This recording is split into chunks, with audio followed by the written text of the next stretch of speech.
enjoy your Zoa. No applause? You're all fired.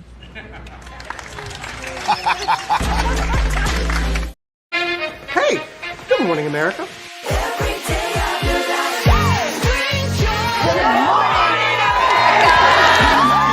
Good morning, America. Good morning, America. Good morning, America. Money. Are you ready? They are ready. Covering the biggest events in the country right now. There's a lot going on here this morning. It's always a good time. That's what the show's about. That's good. Really good. Very good. Coming in hot, Jimmy, coming in hot. It's far from elementary. Good morning, America. I'm not going to try to strut like Michael or anything. I have known George a long, long time. Have you ever gotten him to dance? Look at that face. You don't just see it, you feel it. I'm in. I'm in. I'm in. I'm in too. I'll be here. I am here and so happy. I'm in. I'm in too. I'm in. That tells you something when Snoop Dogg's in. Michael, George, where? Ginger.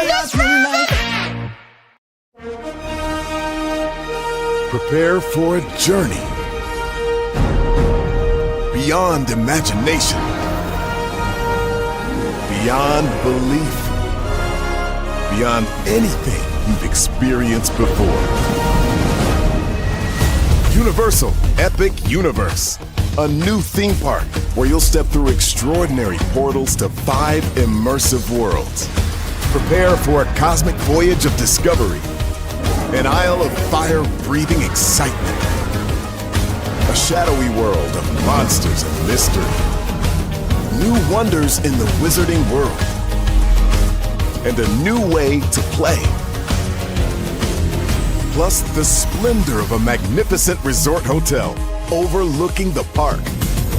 It's all new excitement at Universal Orlando Resort. A week's worth of vacation thrills with 4 amazing theme parks, a variety of spectacular themed hotels, and incredible dining and entertainment.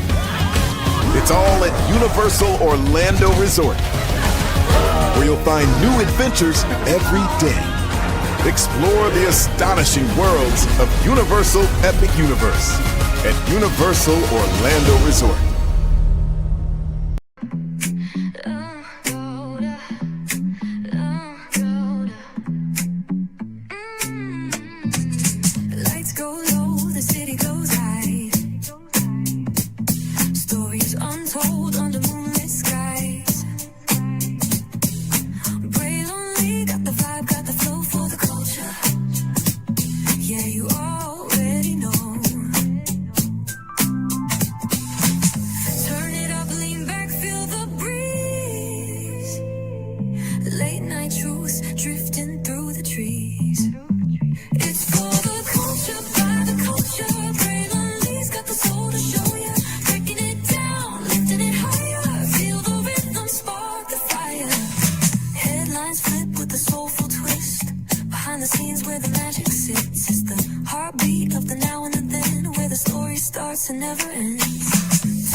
Well, hello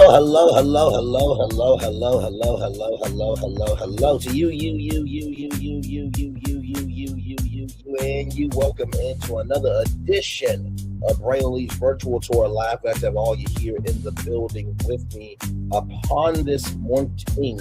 Yes, indeed. Glad to have you here, child. We got so much to talk about and to get through and to discuss. So we have 1, 2, 3, 4, 5, 6, 7 destinations for you all this morning. Norwegian Cruise Line is making some headway, including a brand new ship. I'll fill you in with everything that you need to know on that. Disney parks, they are opening the doors of Imagineering in a way that I don't think we've ever seen before. The closest I can think of that access is the Imagineering story, which is on Disney Plus, with the amazing gift and the legend that she is, Angela Bassett, being the narrator for that series. So please go check it out. It's called the Imagineering story, rather. Then Delta Airlines, okay, they've been doing some upgrades. So you guys know you can get a Shake Shack cheeseburger on a first class Delta airline flight. We talked about that here, but wait till you see what else they got in store. Megan Thee Stallion, she finally opened up her Popeyes location in Miami. So we're going to talk about that as well. Stephen A. Smith wants to run for president, child. He still is considering this. And I'm just like, why? Why? We don't need this. We don't need it. We don't want it. Nobody asked for it. Okay, so we'll talk about that here as well. In addition to that, HBCUs. We're going to talk about HBCUs because there's a brand new exhibition coming out at the African American Smithsonian of Culture. We'll talk about that. And the United States of America is finally having a backbone as well. So a lot going on here. Higher is waiting, low is available, but either way, we got to go on tour. Yes, indeed, we do. Let me take down this iconic intro here. You see that virtual tour background? Yes, you do. You hear that virtual tour music? Yes, you do. And one thing to know, and two things for sure, that over here on this channel, a lot happens early. Rolling. It's a new morning for America's family. Sun's coming up, so make it all that it can be. You know a lot happens early. I'm Harry Smith. I'm Julie Chen. I'm Maggie Rodriguez. Morning everywhere. Come on, get up. I'm Russ Mitchell. And I'm Dave Price. And it's a little early for this. Right now, this it's a new morning for America's family. Sun's coming up, so make it all that it can be. You know a lot happens early. Every day's good when you start living upright. But I'm whatever you want, the daylight. And a lot happens early. Can you feel it? And I said, Good morning, everybody. Are you girls ready for the Jonas Brothers? We have an early show exclusive. Yes. A lot happens early. A lot happens Early. The Early Show, weekday mornings on CBS. It's a new morning. Yes, it is a new morning. Julie Chen, Moonves, and Russ Mitchell, Dave Price, Harry Smith, and Maggie Rodriguez. You're absolutely around this channel right here. A lot happens early. Good morning, everybody. Hopefully all is well with each and every single one of you. Glad to have all you here. Let's talk about some Norwegian Cruise Line, shall we? All right, let's get to it because I am so excited about Norwegian Cruise Line. It is that cruise line. Good morning to the 9 people that are here. Thank you so much for being here. Let me get this up for you guys here. So here we go from Norwegian Cruise Line. This came out on the 12th. Norwegian Cruise Line debuts debuts new brand platform, rather. Say that 3 times. It's different out there and launches national ad campaign. NCL reintroduces its iconic 90s tagline. It's different out there with a modern flair to meet expectations of today's families. Today, Norwegian Cruise Line, the innovator of global cruise travel with a 59-year history of breaking boundaries, unveiled its new brand identity inspired by its iconic 90s tagline. It's different out there, along with a first look at its new national TV campaign. The new platform is rooted in NCL's history as a pioneer in the industry and the creator of freestyle cruising, which eliminated rigid traditional dining and entertainment schedules and allow guests to dine where, when, and with whom they wish. NCL defined the cruise line industry as we know it today, becoming the very first company to offer weekly cruises to the Caribbean and the first to have a private island break serve in the Bahamas. Wait a minute, I did not know that. Child, Carnival, what's going on here? They were the first to have a private island and the first company to offer weekly cruises. So Norwegian was the one that set it off for everybody. So that means Carnival's been eating. Royal Caribbean's been eating. Like, oh my God.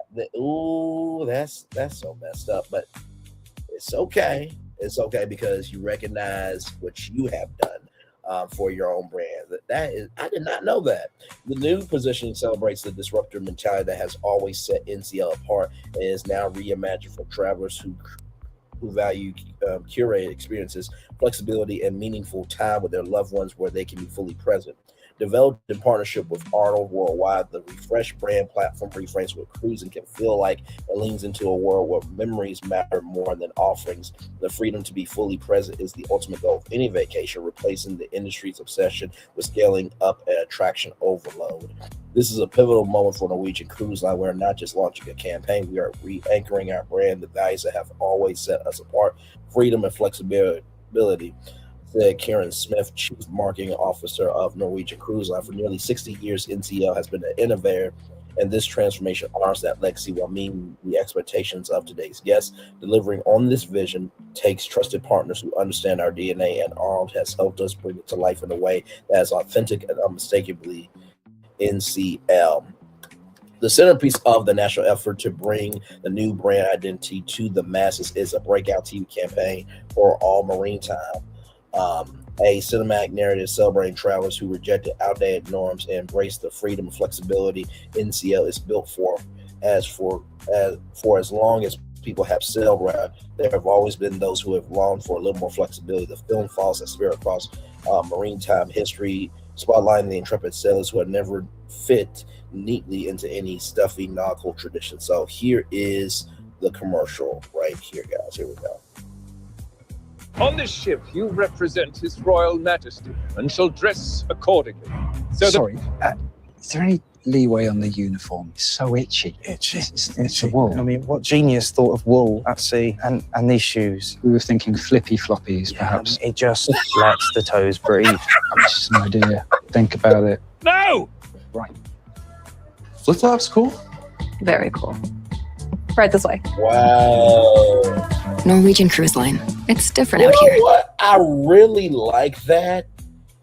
Bringing the old with the new, and to take, little things of like, can we elevate this with some grilled steak? I mean, my Lord, is this all we got?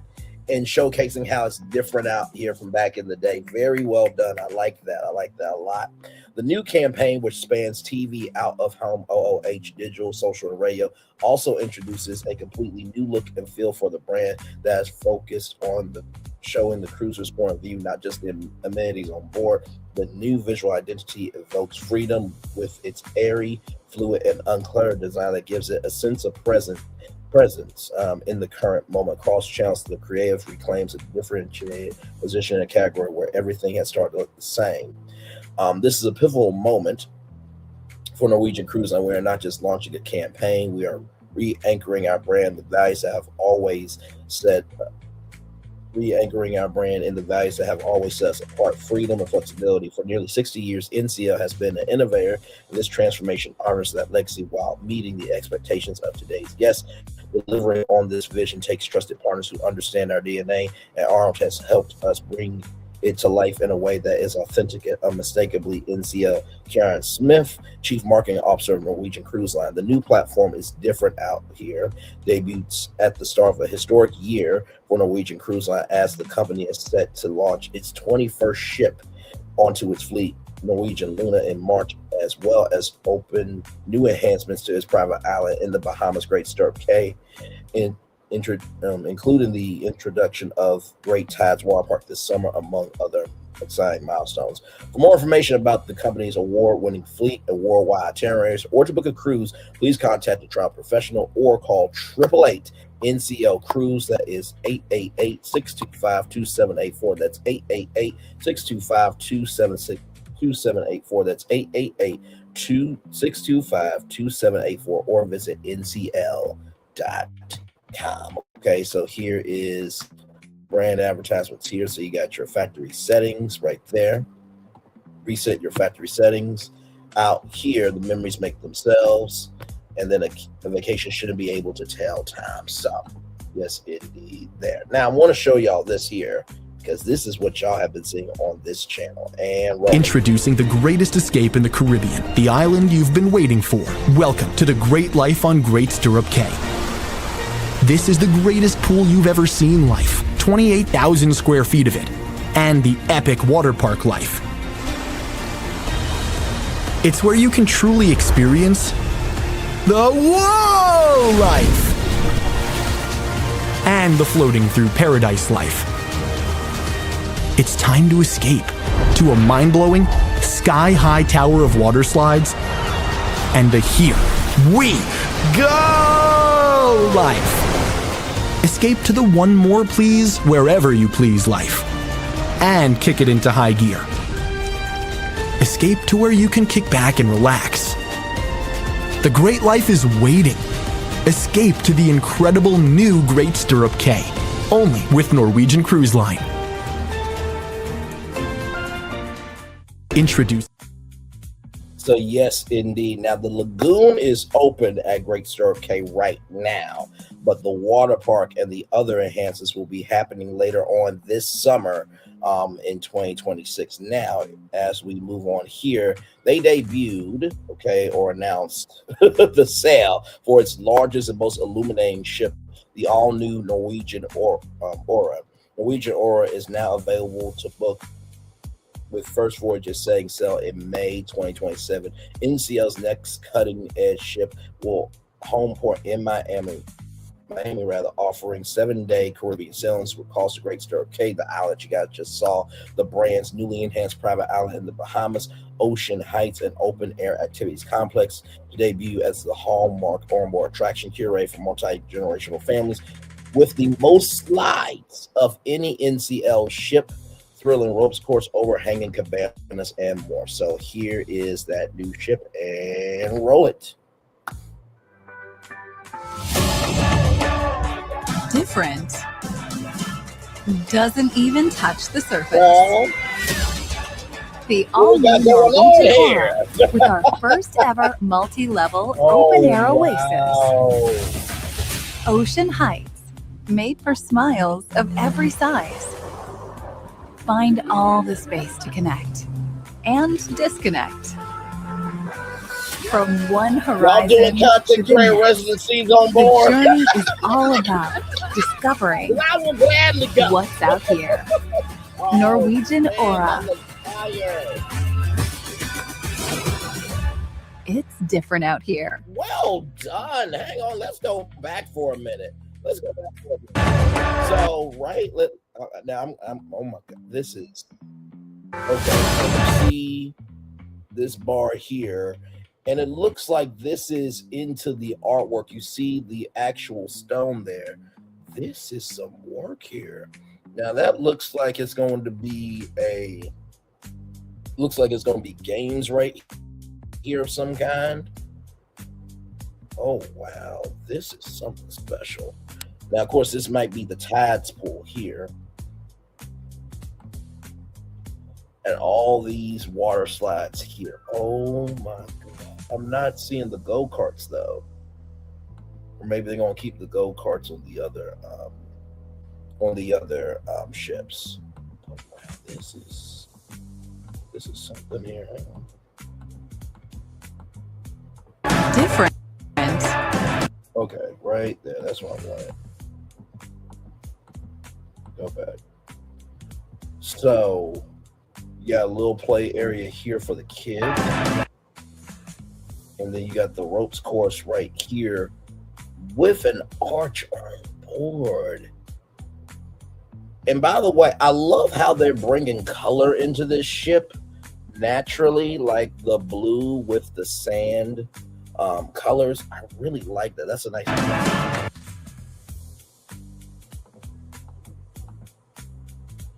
And so they have this already on board some of their other ships here. This looks like it's no go-karts on board. It looks like they're going to really be focusing more on families and groups with this ship. Doesn't even touch the surface. the all-new Norwegian Aura with our first ever multi-level open-air oasis. So that's the open air oasis there. So all of this piping right here, you will get to actually touch that. At least this part right here. So all that is open air. Wow. Yes. All of that is on the ship. Okay, all of that. That is Ocean Heights, made for smiles of every size. okay. Go back to the ropes course here. Oh my God. Wow. That is skinny as fuck. But of course they'll have a harness, right? And then of course they got like open cabanas here. I think that might be the Vibe Beach Club over here. Every size. Yep, this is gonna be the Vibe Beach Club right here, which you do have to pay for. But it looks like it's gonna be a bar within the Vibe Beach Club, which that might be. Find all the space to connect and disconnect. From one horizon to the next, the journey is all about discovering what's out here. Norwegian Aura. It's different out here. And that's what we call branding, ladies and gentlemen. Norwegian Cruise Line, NCL, the innovator in global cruise travel, today unveiled and open for sale Norwegian Aura, the longest and largest vessel in its fleet, which will home port in Miami beginning in June of 2027, following her debut in Europe in late May of 2027. Setting a new standard in size and scale for NCL's fleet, the Norwegian Aura will almost be 1,130 feet long, 168,000 gross tons, and will accommodate 3,840 guests at double occupancy. Norwegian Aura will be 10% larger than her predecessors, Norwegian Aqua and Luna. So that's a whole class of ships there. It has been thoughtfully designed to deliver curated, family-focused experiences, complemented with reimagined guest favorites. At the center of the action is the all-new Ocean Heights open-air activities complex that shifts from fun by day to a vibrant, laid-back atmosphere at night, creating a lively space for the whole family. Offering 7-day cruises to the Caribbean. Each of Norwegian's Aura voyages in the region will either visit Harvest Caye, NCL's resort-style destination in Belize, or Great Stirrup Cay, the company's private island in the Bahamas, which recently received several enhancements.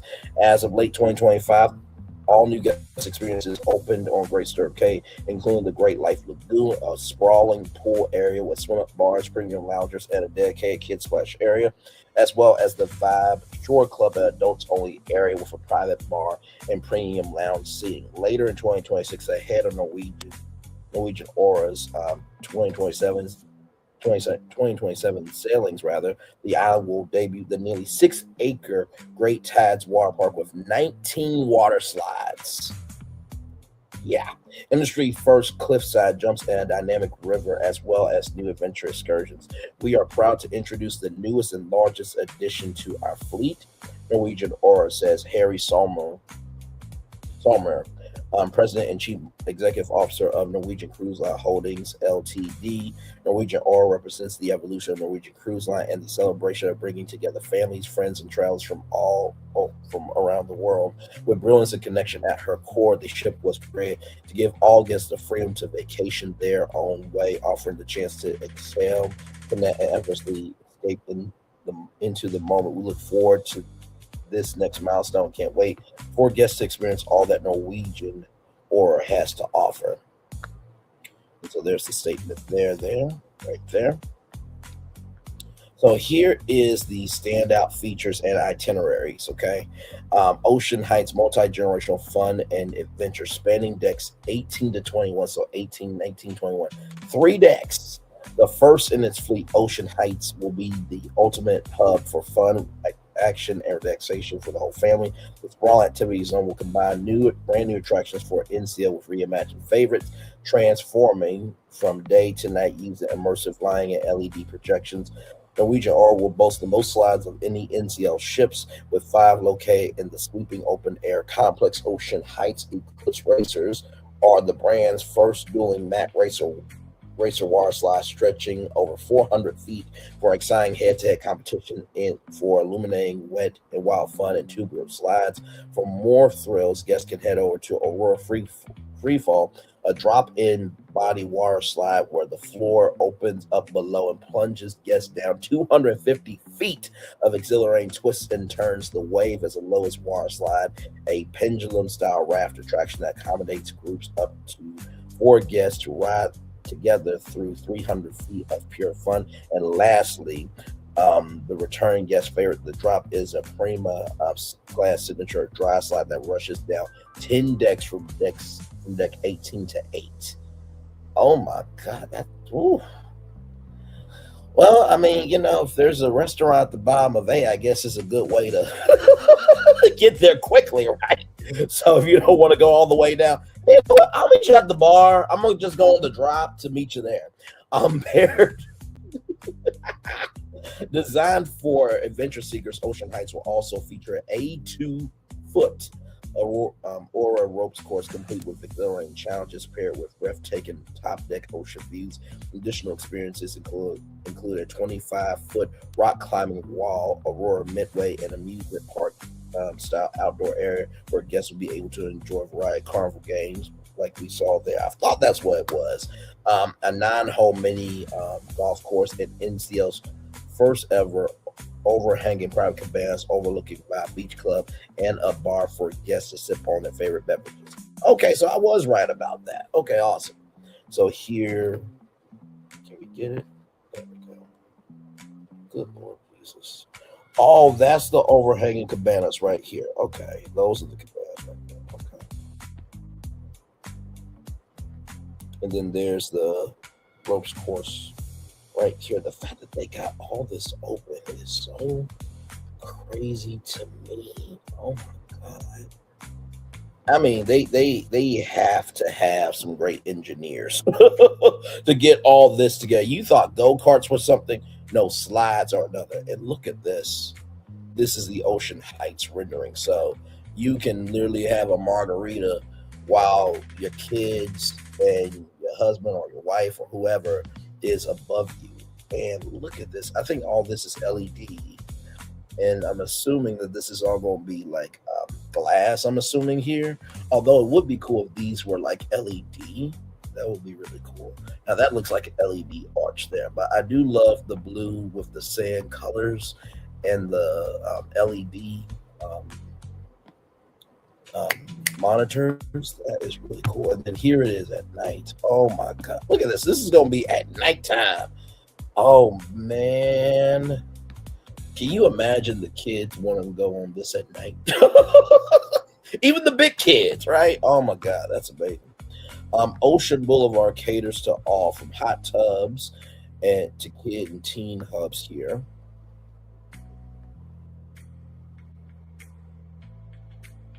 Give it a moment, yeah. Okay, there we go. Located on deck 8. Really? Is this what we're doing? Okay, give it a moment, y'all. Jesus Christ. Okay, there we go. Located on deck 8, Ocean Boulevard is the signature Prima class outdoor promenade that wraps around the entirety of the ship and provides guests opportunities to relax while enjoying endless water views. Aboard Norwegian Aura, the area has been extended by 11% compared to Norwegian Aqua and Norwegian Luna, offering additional space, more seating, as well as debuting activities and amenities, including new hot tubs and a brand new bar. An expanded Infinity Beach will provide the ultimate hub for relaxation with luxe day beds and waiting pools perfect for afternoon siestas. Additionally, Ocean Boulevard will feature dedicated activities for children and teenagers flanked on either side of the forward end of the ship. Located portside, Adventure Alley is designed for kids 6 to 10 and offers stimulating crawl spaces and twisting tunnels in an imaginative seascape setting overlooking the ocean, while starboard side, the teen hangout provides exclusive retreat for teenagers to relax, socialize, and capture memories at the striking wave and surf photo wall. Lastly, for younger guests aged 2 to 6, Little Explorers Cove Playground is situated at the bow and features a playhouse, slides, and more. I will say this right now, Norwegian is really good about like solo cabins. Can y'all have like a solo, club, for solo travelers? You know what I mean? Now, of course, we all know that there are people who hang pineapple signs on their doors, okay? We're not talking about a club for them, good damn. But I do think, maybe a champagne bar or a champagne club where, if you're actually single and you're looking to mingle, I think that would be cool too on board cruise ships, but that's just me. Next level poolside and sudden deck experiences. Guests aboard Norwegian Aura will enjoy more ways than ever to relax, refresh, and soak up the sun in the ship's expanded and enhanced spaces. Over 20% larger than Norwegian's Aqua and Norwegian's Luna pool decks, that of Norwegian's Aura will be the largest in the NCL fleet with more seating capacity, an additional infinity hot tub, and a larger LED entertainment screen and an extra open lounge areas to ensure that every guest enjoys the heart of the ship in comfort. The adventure continues on top of decks with the Norwegian Aura Kids Aqua Park, splash pad, and interactive water features within proximity to Ocean Heights on deck 18. Nearby are 2 family fun water slides, the Party Slide, a wide and shallow slide perfect for families and friends to enjoy together, in the Infinity Loop, a figure 8 slide that wraps around the Party Slide. On deck 19, guests will enjoy outdoor lawn games and seating at Horizon Park. 5 Beach Club, NCL's exclusive adults-only retreat, will be 15% larger than those found aboard Norwegian Aqua and Norwegian Luna, providing increased seating, infinity hot tubs, expanded decompressing areas, and a waterfall feature. A waterfall feature. Say, oh my Lord Jesus. With additional sun loungers, day beds, and a bar as its focal point, Vibe Beach Club will provide the ultimate set for relaxation at sea. So I think this is the main pool here. So you got more day beds here. Day beds there, loungers, and then right there, I think that is the mini golf course. Yeah, that's the mini golf course there. And then here's the beach club. So yeah, they actually have a bar inside the beach club. Now that's gonna be fire. Imagine you right here, you go get a margarita and going right back to where you were, as you should. And then here is the bar at Ocean Heights. I am loving the coral colors and like all of this.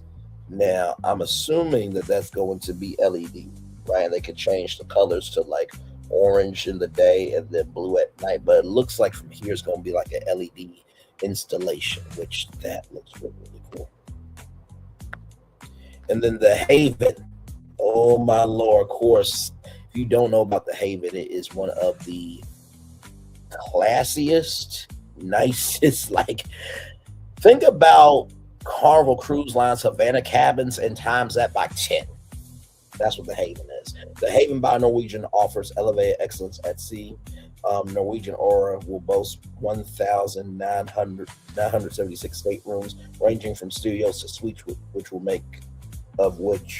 159 make up the key card access only complex of the Haven by Norwegian. The luxury offering aboard Norwegian Aura will include 30% more suites than previous Prima class ships and the most in the fleet. Designed by renowned Italian designer Piero Lissoni, the Haven suites blend sophisticated design with sweeping sea views and are crafted for optimal privacy and convenience with exclusive private elevator access. The Haven complex features a dedicated sun deck complete with panoramic infinity pool, 2 hot tubs, and an outdoor sauna and cold room. It also offers the dedicated Haven bar and lounge in the Haven restaurant, serving breakfast, lunch, and dinner. So if you get on board the Haven, right, you have your own restaurant, bar, and lounge. So if you don't want to like go down with the common people, and I say that with love, grace, and space, y'all, this is a higher tier. But if you want to just kind of stay in your own bubble, to have that like inside that space is amazing. Notably, Studio Dado, longtime partners of Norwegian Cruise Line, has designed the private lounge, restaurant, outdoor deck to emulate a tranquil oasis that immerses guests into the world's natural beauty with earth tones a lush canopy of trees and delicate finishes. Beyond luxury accommodations and spaces, guests staying in the Haven will enjoy unmatched service and amenities, including a 24-hour butler, concierge service, priority embarkation, disembarkation, exclusive invitations to onboard events, priority onboard reservations, and much more. So this is the 3-bedroom Haven there, and that is a whole window. You get all that. Not to mention, too, I think you get free movies and TV shows as well in your Haven suite. So here's the bathroom here.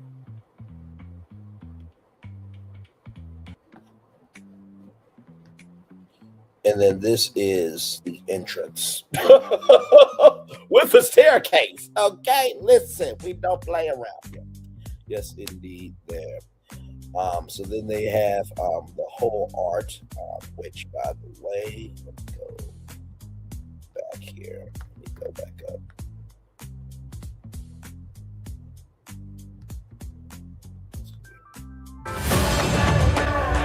Different. Doesn't even touch the surface. The all-new Norwegian. When they talk about the whole art, this is what they mean right here. That's what they mean by the whole art there. Let me go down here to that. Signature to the NCL fleet, Norwegian hull will feature a standout hull art design created by international artist Rosie Woods, known for her large-scale murals and collaborations with global brands. Woods' work is defined by flowing, light-driven forms that explore movement, energy, and illumination. Her energy for the vessel draws inspiration from celestial light and bioluminescent seas, creating a modern interpretation for how light reacts with water. Reflecting on her work for Norwegian Aura, Rosie Woods said, "I'm thrilled to partner with Norwegian Cruise Line, who has been known for showcasing beautiful, cutting-edge hull art designs. I'm so excited to see more large-scale piece of artwork come to life, sail across the seas, and illuminate day and night." So it's going from the Mediterranean to Miami. So prior to home porting in Miami for her inaugural season in June of 2027, Norwegian Aura will sail a 7-day Mediterranean voyage from Trieste, Italy to Barcelona, Spain. On May 21st, 2027, will calls to Malta, as well as Sarno and Rome, Civita, Italy.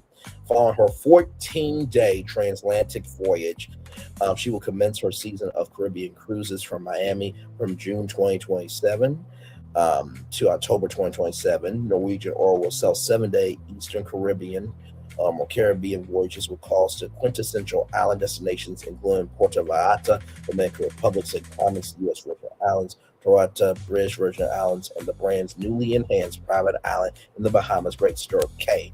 Then in winter of 2027-2028, Norwegian Aura will offer 7-day Western Caribbean voyages, taking guests to lush tropical destinations like Roatan Islands de La Bajata, Honduras, Costa Maya, and Cozumel, Mexico, as well as Harvest Cay, NCL's resort-style private destination off of the Belizean coast. So, of course, for more information about the company's award-winning fleet and worldwide itineraries, or to book a cruise, please contact a travel professional or call 888 NCL Cruise. That's 888-625-2784. That's 888-625-2784. That's 888-625-2784, or visit ncl.com. So this is the lagoon that is open right now. That lagoon is open. Family enjoying the private island there. And then, of course, this is the Great Stirrup Cay Great Tides Water Park. Okay, so all this will be open this summer, 2026. So should be a great time had by all. And then here is an ocean view stateroom there. And then this is a studio stateroom, so you can just stay by yourself. And then there's a balcony stateroom. So pretty cool there, pretty cool. And then, of course, they do have the sailings open. So like I said, I'm not getting paid by Norwegian. Okay, I really do love cruising and traveling and everything else. And also too, spill sesh as well, which I was quite surprised. You know, she talks about influencers and the gossip in the world of social media, but she watches a lot of cruise videos. So hopefully Spill Sesh will watch this. But here it is. Here's Ocean Heights right here. Ocean Boulevard right there. Vibe Beach Club, pool deck, and kids aqua park. So we'll go to the pool deck first. So right here, this will be the pool deck. And of course, for the kids right here, this will be the kids aqua park right here with a very nice little slide right there. Of course, a slide from A to B. Very nice, very simple. Then we have Ocean Heights. Now, this is the triple deck complex. So 3 water slides, a dry slide, ropes course, a rock climbing wall, a bar, a mini golf, a fun fair, and more. So all that will be right there in Ocean Heights. Then the Vibe Beach Club right here. So this is their biggest beach club ever. More day beds, lounges, plus a bar, infinity, hot tubs, a waterfall, and exclusive amenities. I'm sure they have not showcased where the waterfall is going to be yet, but I'm sure they'll showcase that in due time. And then, of course,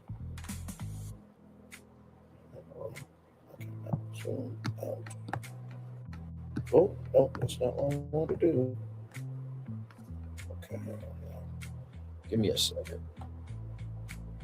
The Ocean Boulevard right here. This is the outdoor promenade offering endless 360-degree views, including outdoor bars and restaurants, infinity pools, hot tubs, a kids' playground, a teen area, and our seaside escapes infinity beach. So there is that thing right now.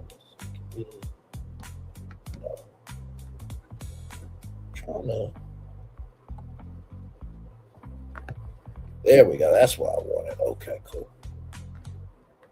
So right here, so this is the Ocean Heights complex there.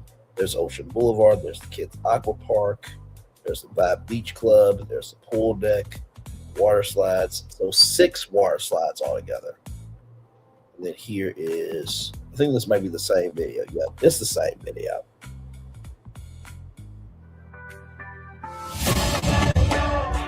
Different.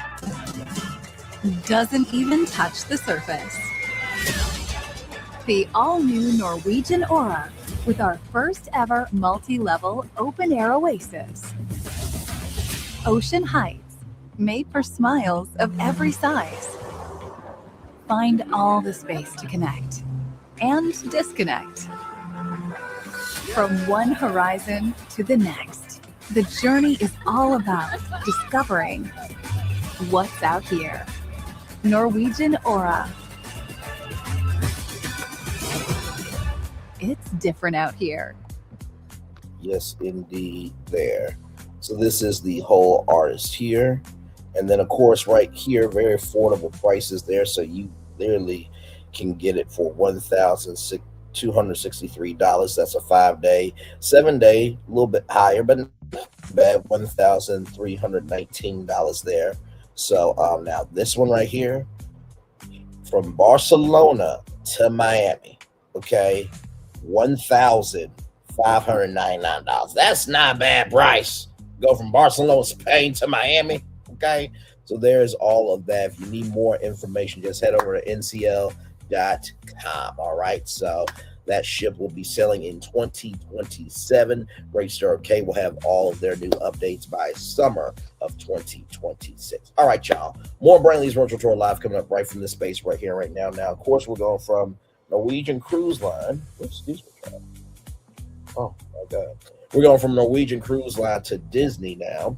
For People Magazine, People.com, new report offers a rare look inside the strict rules Disney's 3,000 Imagineers have to follow from signing non-disclosure agreements, which is not too crazy. Most companies, you know, they usually have some type of NDA to working in unmarked warehouses. Imagineers go to great lengths to keep the Disney magic alive. Let's talk about what you need to know. A January 9th report from the Wall Street Journal is offering a rare look at the responsibilities of Disney Imagineers. Per the report, Imagineers must work in secret and follow strict rules from signing non-disclosure agreements to use unmarked warehouses as their workspace. The report also highlights the lack of creative freedom some Imagineers have been feeling as they're told to focus more on the brand's franchises. A new report is offering a rare look inside the world of Disney Imagineering and all the top secret rules Imagineers must follow. The Wall Street Journal pulled back the curtain on the pressures and strict rules Disney Imagineers experience in a tell-all report published Friday, January 9th. The 3,000 engineers, artists, and project managers that make up the Imagineers go to great lengths to ensure the Disney magic remains alive for park goers and cruise ship guests, all while they work behind the scenes in order to ensure guests feel like they're stepping into a magical alternate world. Imagineers have to do their work, on their projects that unmarked warehouses as to not draw attention to their work, per the report. Okay. Inside these warehouses, their workstations have currents surrounding those sensitive work to avoid any potential leaks to the public. Beyond this, Imagineers also have to sign non-disclosure agreements as a precaution to keep sensitive projects concealed. In addition to having to be secretive about their work, Imagineers are responsible for balancing their creative visions with the strict budget that they've been given. The report describes an internal process some Imagineers have followed called progressive seduction in order to get around executives and the obstacles they sometimes present. This process saw employees work to get approval for projects at a small scale, then suggest one seemingly small improvement at a time until the project was how they wanted to be. The report states signing a person with knowledge of the matter. So this is a video here. Let's see how long it is. Oh, that's not long. Okay. It's something called Imagineering.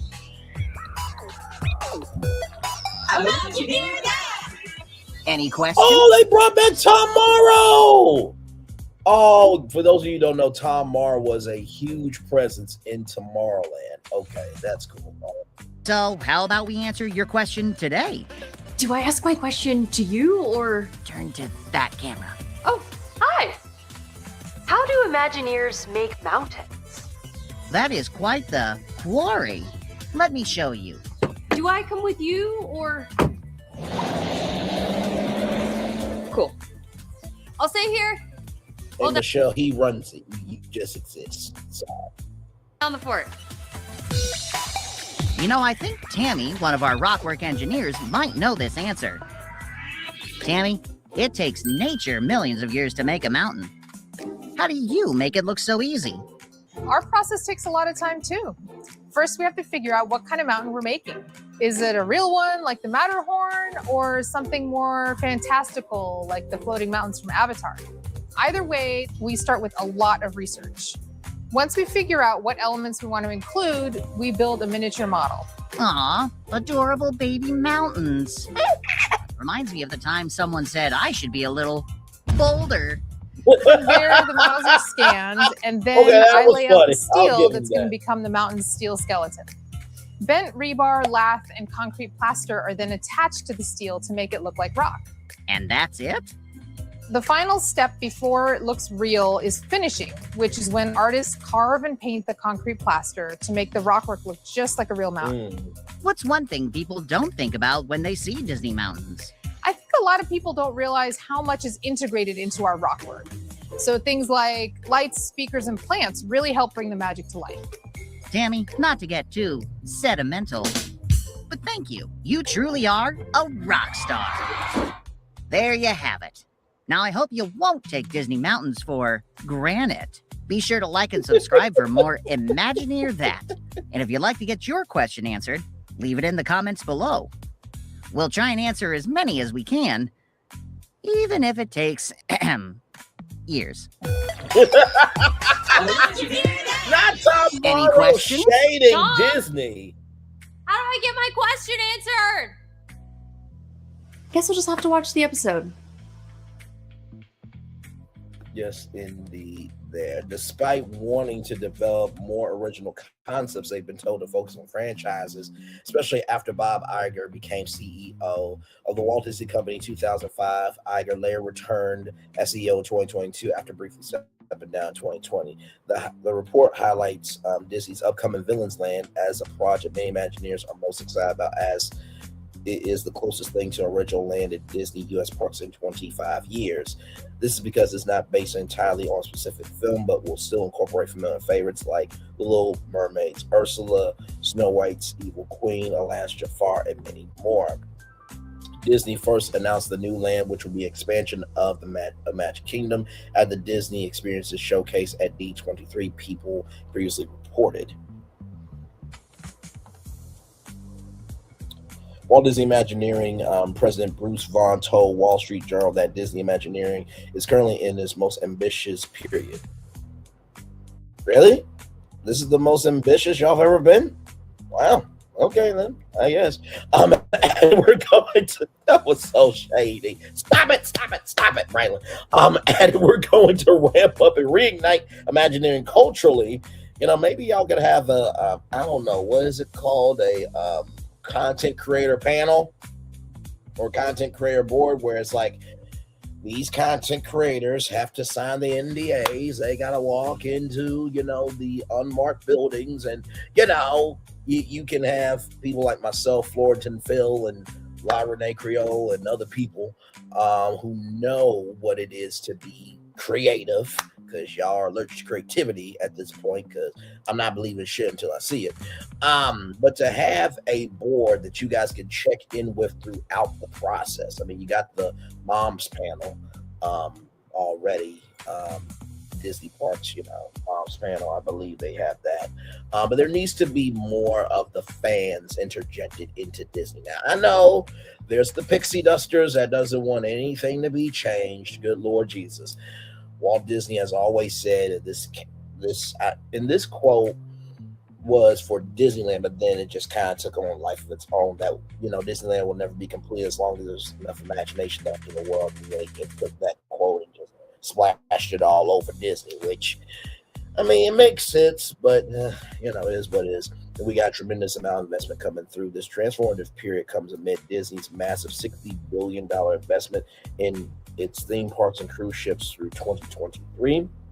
2033 rather, excuse me, which is almost twice as much as what the company invested in the last decade, according to the report. So, like I said, myself, Florian, and Phil, we have done BFP Imagineering episodes all last year.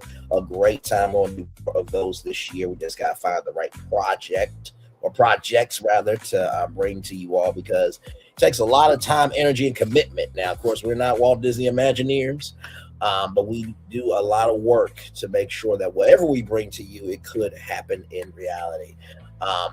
Like I said before, it's not that people hate Disney. I think they hate this version of Disney that people know Disney can be better, but they're not doing it. So I think that's the argument there, right? So with that being said, here it is from Disney Tourist blog.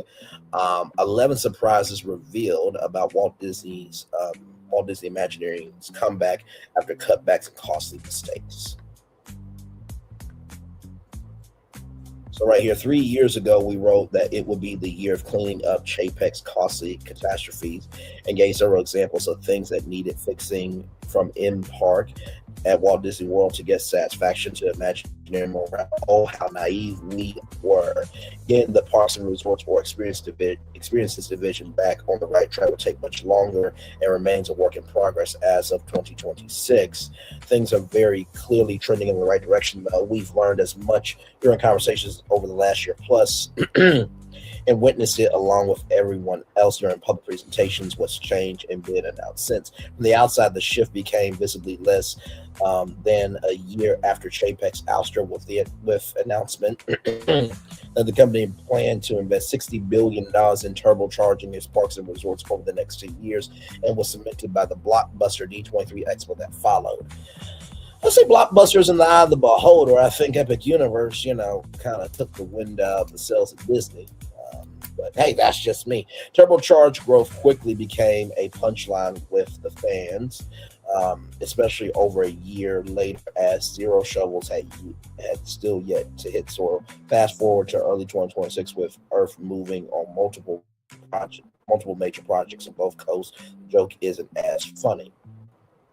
Based on everything I've seen and heard, I had a post in my drafts since late summer questioning whether Walt Disney Imagineering is entering a new golden age. The simple reason that I've yet to publish or even write more than 300 words in a rough outline is because it feels premature. As much as I am convinced that Imagineering is heading in the right direction, or at least a better direction than it was under Chapek, there's still the reality that the recent output has been mixed.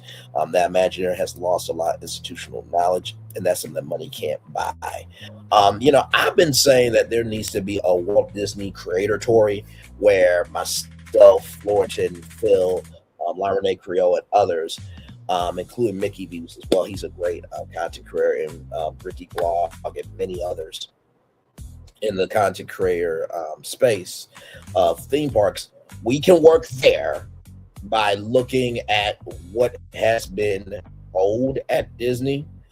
We can look at different brands, and we can say, hey, what would this look like at Walt Disney World? Let's put it through AI and see what that could be. Okay, now let's give it to Imagineering, see if they agree with it, and then the Creatoratory and Imagineering work together. There needs to be another, powerful force there, just like Michael Eisner, and shout out to Frank Wells, who passed away during a skiing accident. Those two were great people.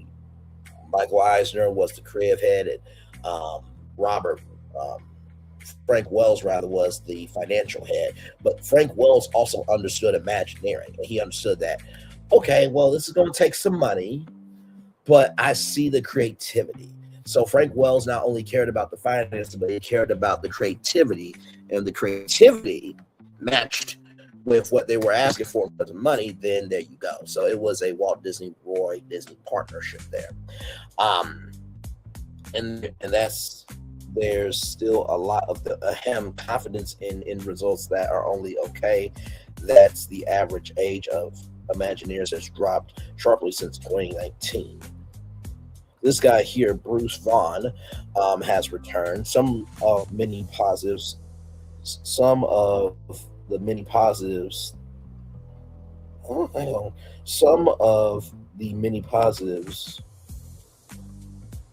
that is confusing me. Some of the many positives are that Bruce Vaughn has returned and is rebuilding morale. That Imagineering has its largest presence ever at Walt Disney World, and that this happened mostly organically. That the site level leadership at both Walt Disney World, Disneyland, Anaheim, not Glendale, is well pedigreed and up to the task, and that the project teams helming some of the more controversial projects likewise is right to finally helm those additions. That Walt Disney World was finally willing to budget some of its singles and doubles. And that money isn't just being spent freely, but smartly. That there's still plenty of talent within the halls of WDI. We touched on some of these things in a variety of posts without elaborating much. As well, an interesting new piece just dropped in the Wall Street Journal, which explores some of these same topics. That article is well worth a reading in full, but I wanted to share some of the most interesting takeaways, surprises, and disappointments along my perspective on each. So this is Avengers Campus. If you're wondering why they can't use Marvel, it's because Universal has the theme park rights in perpetuity. So as long as they stick with the guidelines, they will always be able to use Marvel. Okay. So there is that. Multiple major Marvel rides killed. According to the article, senior parks executives didn't trust DWI could deliver projects on time and on budget after Shanghai Disneyland. As a result of that, major plans for several Marvel attractions were killed. Most people familiar with the matter told Wall Street Journal, I'm skeptical of this claim, at least as presented. For one thing, the claim that the mistakes were made with Shanghai Disneyland caused senior parks executives to be distrustful of Imagineering lacks nuance. Shanghai Disneyland did suffer cost overruns and delays covered here, but Bruce Vaughn was probably the fall guy for that covered here, while all that largely revolved around the moonshot challenges of building a theme park in mainland China for the first time ever. Parks leadership isn't stupid.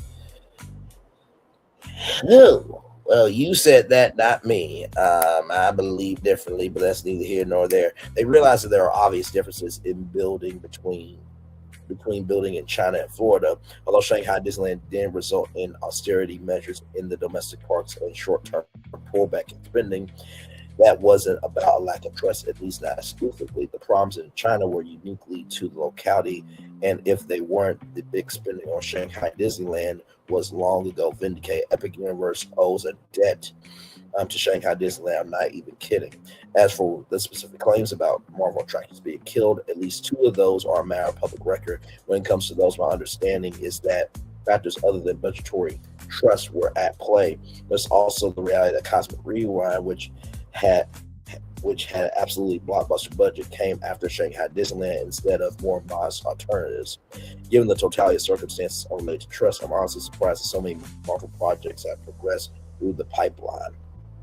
So here is this here. Now, we did talk about Disney Adventure, that they have been making it do what it do when it comes to the cruise line. Now, I just want to say this, Disney, this is looking like the boat roller coaster at sea from Carnival Cruise Lines.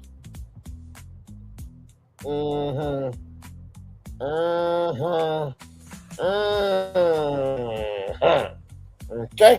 All right. Moving on. Like I said, I pay attention to everything, everybody. Disney Adventure, way over budget. Okay, way over budget. The article opens up with the story of the Disney Adventure, which was the partially budget global dream cruise ship that JPEG acquired for pennies on the dollar at a cost of just $40 million. Oh, just drop $40 million. Everybody's got $40 million, said no one ever. Disney allegedly estimated that it will cost about $1 billion to complete, or less than half of what the company typically spends to build a ship. However, Imagineers discovered it was harder than expected to turn the ship made for gambling into a family-friendly entertainment vessel. It was like trying to turn a Honda into a Hummer. Justin New, a former Imagineer who oversaw the retrofit, told the Wall Street Journal. The final cost of the Disney Adventure is about $1.8 billion. Its launch in Singapore was delayed at the last minute from December to March of 2026 to complete the finishing touches, forcing the company to refund and reschedule thousands of reservations. This is mostly just disappointing. We had previously considered the acquisition of the Global Dream as a rare JPEG W, and it still might be, as Ron does mention that the retrofit saved Disney time, even if it ended up costing more money. In the last couple of years, more and more has come out suggesting the retrofit is a mild boondoggle, not covered in the article, but interested in me as a potential market for the Singapore sailings and how, if Disney can pivot. The company has been optimistic about the eventual earnings calls, perhaps overly so. So rather, I fear the Adventure's problems are just getting started. In hindsight, this purchase might end up becoming a common JPEG mistake. Ooh. Now, this right here, this was supposed to be Epcot. We did not get this. So let's see here. 93% of projects under budget. The article spends considerable attention on budgets, with the present day stats being heightened pressure on Imagineering to deliver projects on time and on budget after years of failing to do so. A Disney spokeswoman said 93% of Imagineering's work in the past 4 years has come in under budget. 93% is like an A in school. That's not good. 93%, that means most, if not all, the projects have been shit. Oh my God, bruh. What are we doing? What are we doing? What are we doing here? Oh my God, I have two almost conflicting thoughts on this. The first is that 93% likely depends upon the reference point. For example, is Communicore Hall being compared to the original multi-level festival center or the scale-back plans a few years later? A lot of plans were scaled back post-COVID, which makes that 93% more attainable. Absent that, the last 4 years have been a period of ballooning labor and material costs because of the President of the United States doing tariffs and shit. Like, we got to call out for what it is, okay? Just keeping it a damn buck, all right? On that basis alone, and through no fault of Imagineering, I have a tough time believing that 93% at this number will also mean that 37 out of 40 projects came in under budget, which is a large number of projects. That it probably counts things like hotel room reimagining, restaurant refurbishes, light bulb changing, the low-hanging fruit that's easier for containing costs. The second thought is that apparently that Imaginary has to laser focus on spending its budgets more effectively and stretching dollars as far as possible. That's not only has this been a goal, but also an outcome as part of the reason why small projects, especially at Walt Disney World, keep getting greenlit. Minnie and Minnie's house. Hello, Minnie. Imaginary used progressive seduction. According to the article, some Imagineers saw executives as an obstacle that needed to be overcome. Sometimes they use the process known internally as progressive seduction to get approval for projects at a small scale that suggests one seemingly small movement at a time until it was as big as they actually wanted to be, a person with knowledge of the matter said. This claim has been so contentious that legendary Imagineer Joe Rohde, who created Disney's Animal Kingdom, has weighed in. Here is Rohde's rebuttal. There's a paragraph in the Wall Street Journal article about Imagineering that is pretty much a fantasy. It mentions the concept of progressive seduction.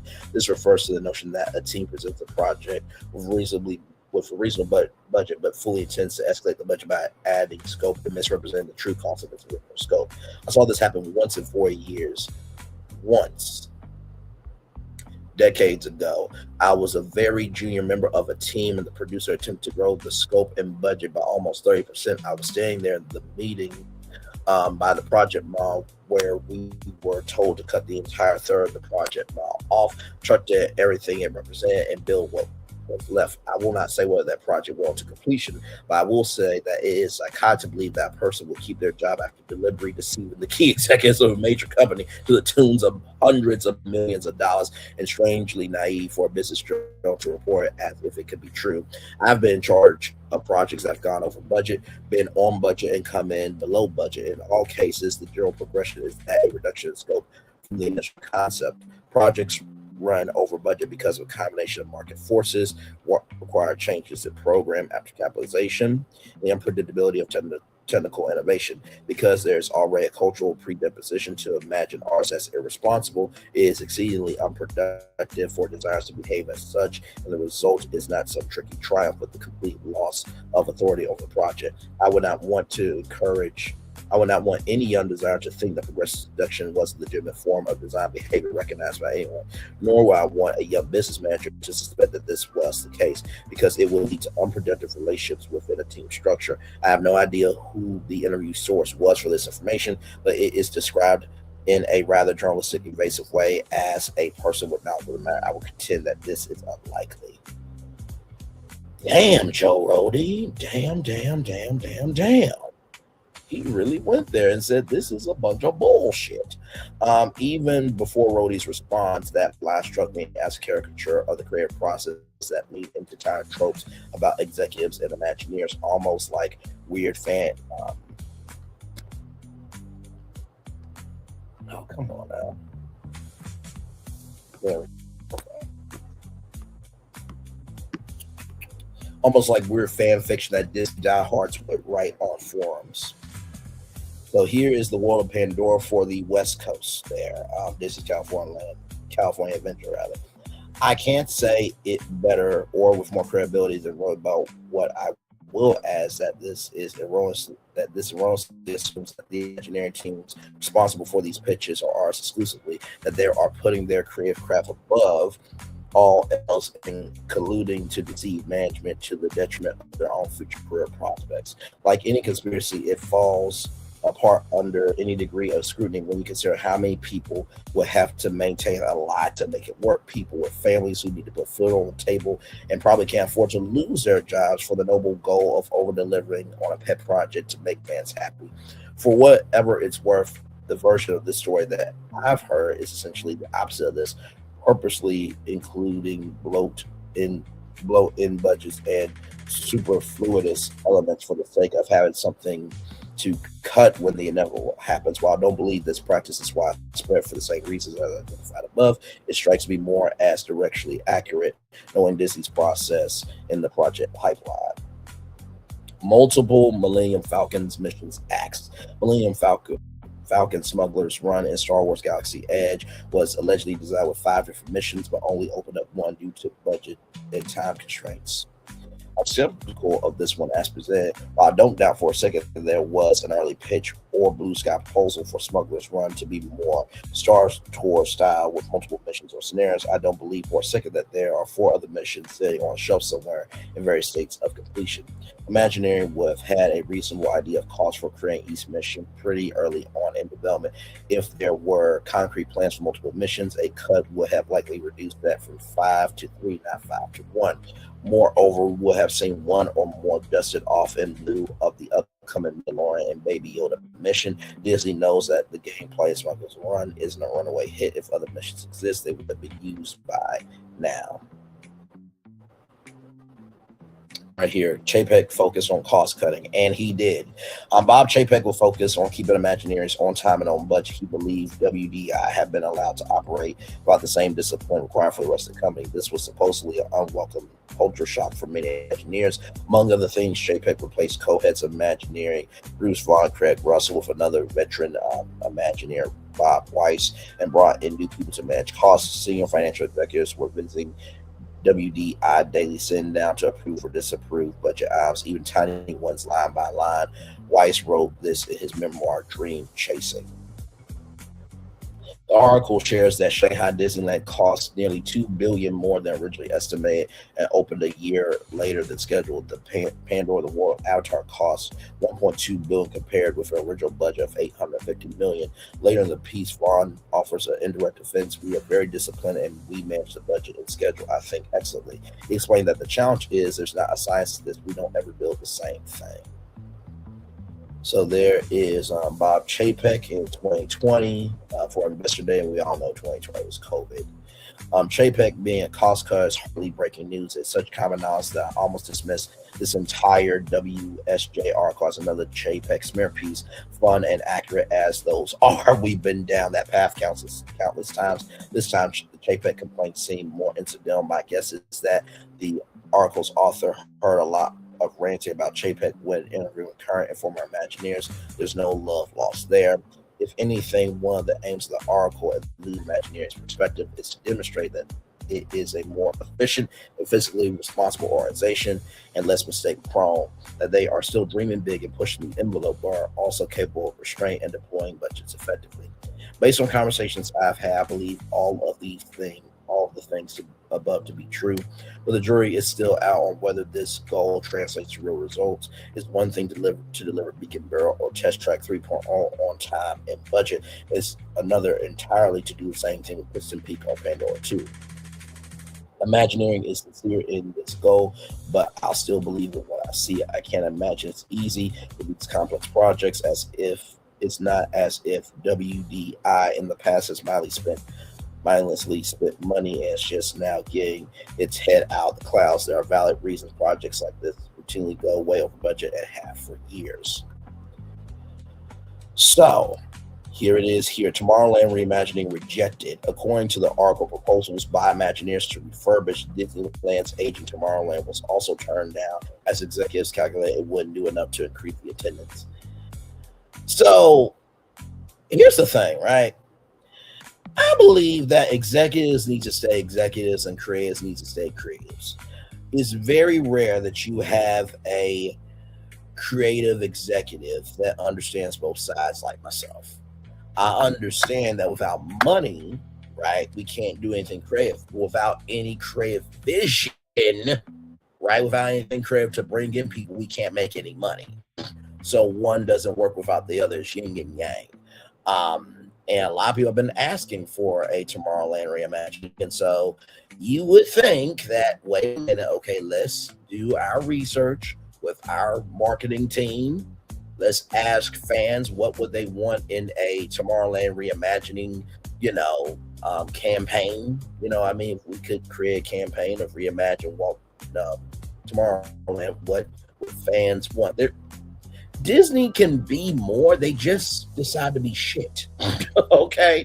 Back in November 2019, Disney announced a great big beautiful Tomorrowland interest coming to the Disneyland. That interest has still not come to fruition. The concept art had become so faded that they recently replaced but did not remove it, despite persistent rumors. There have been no other announcements for Tomorrowland.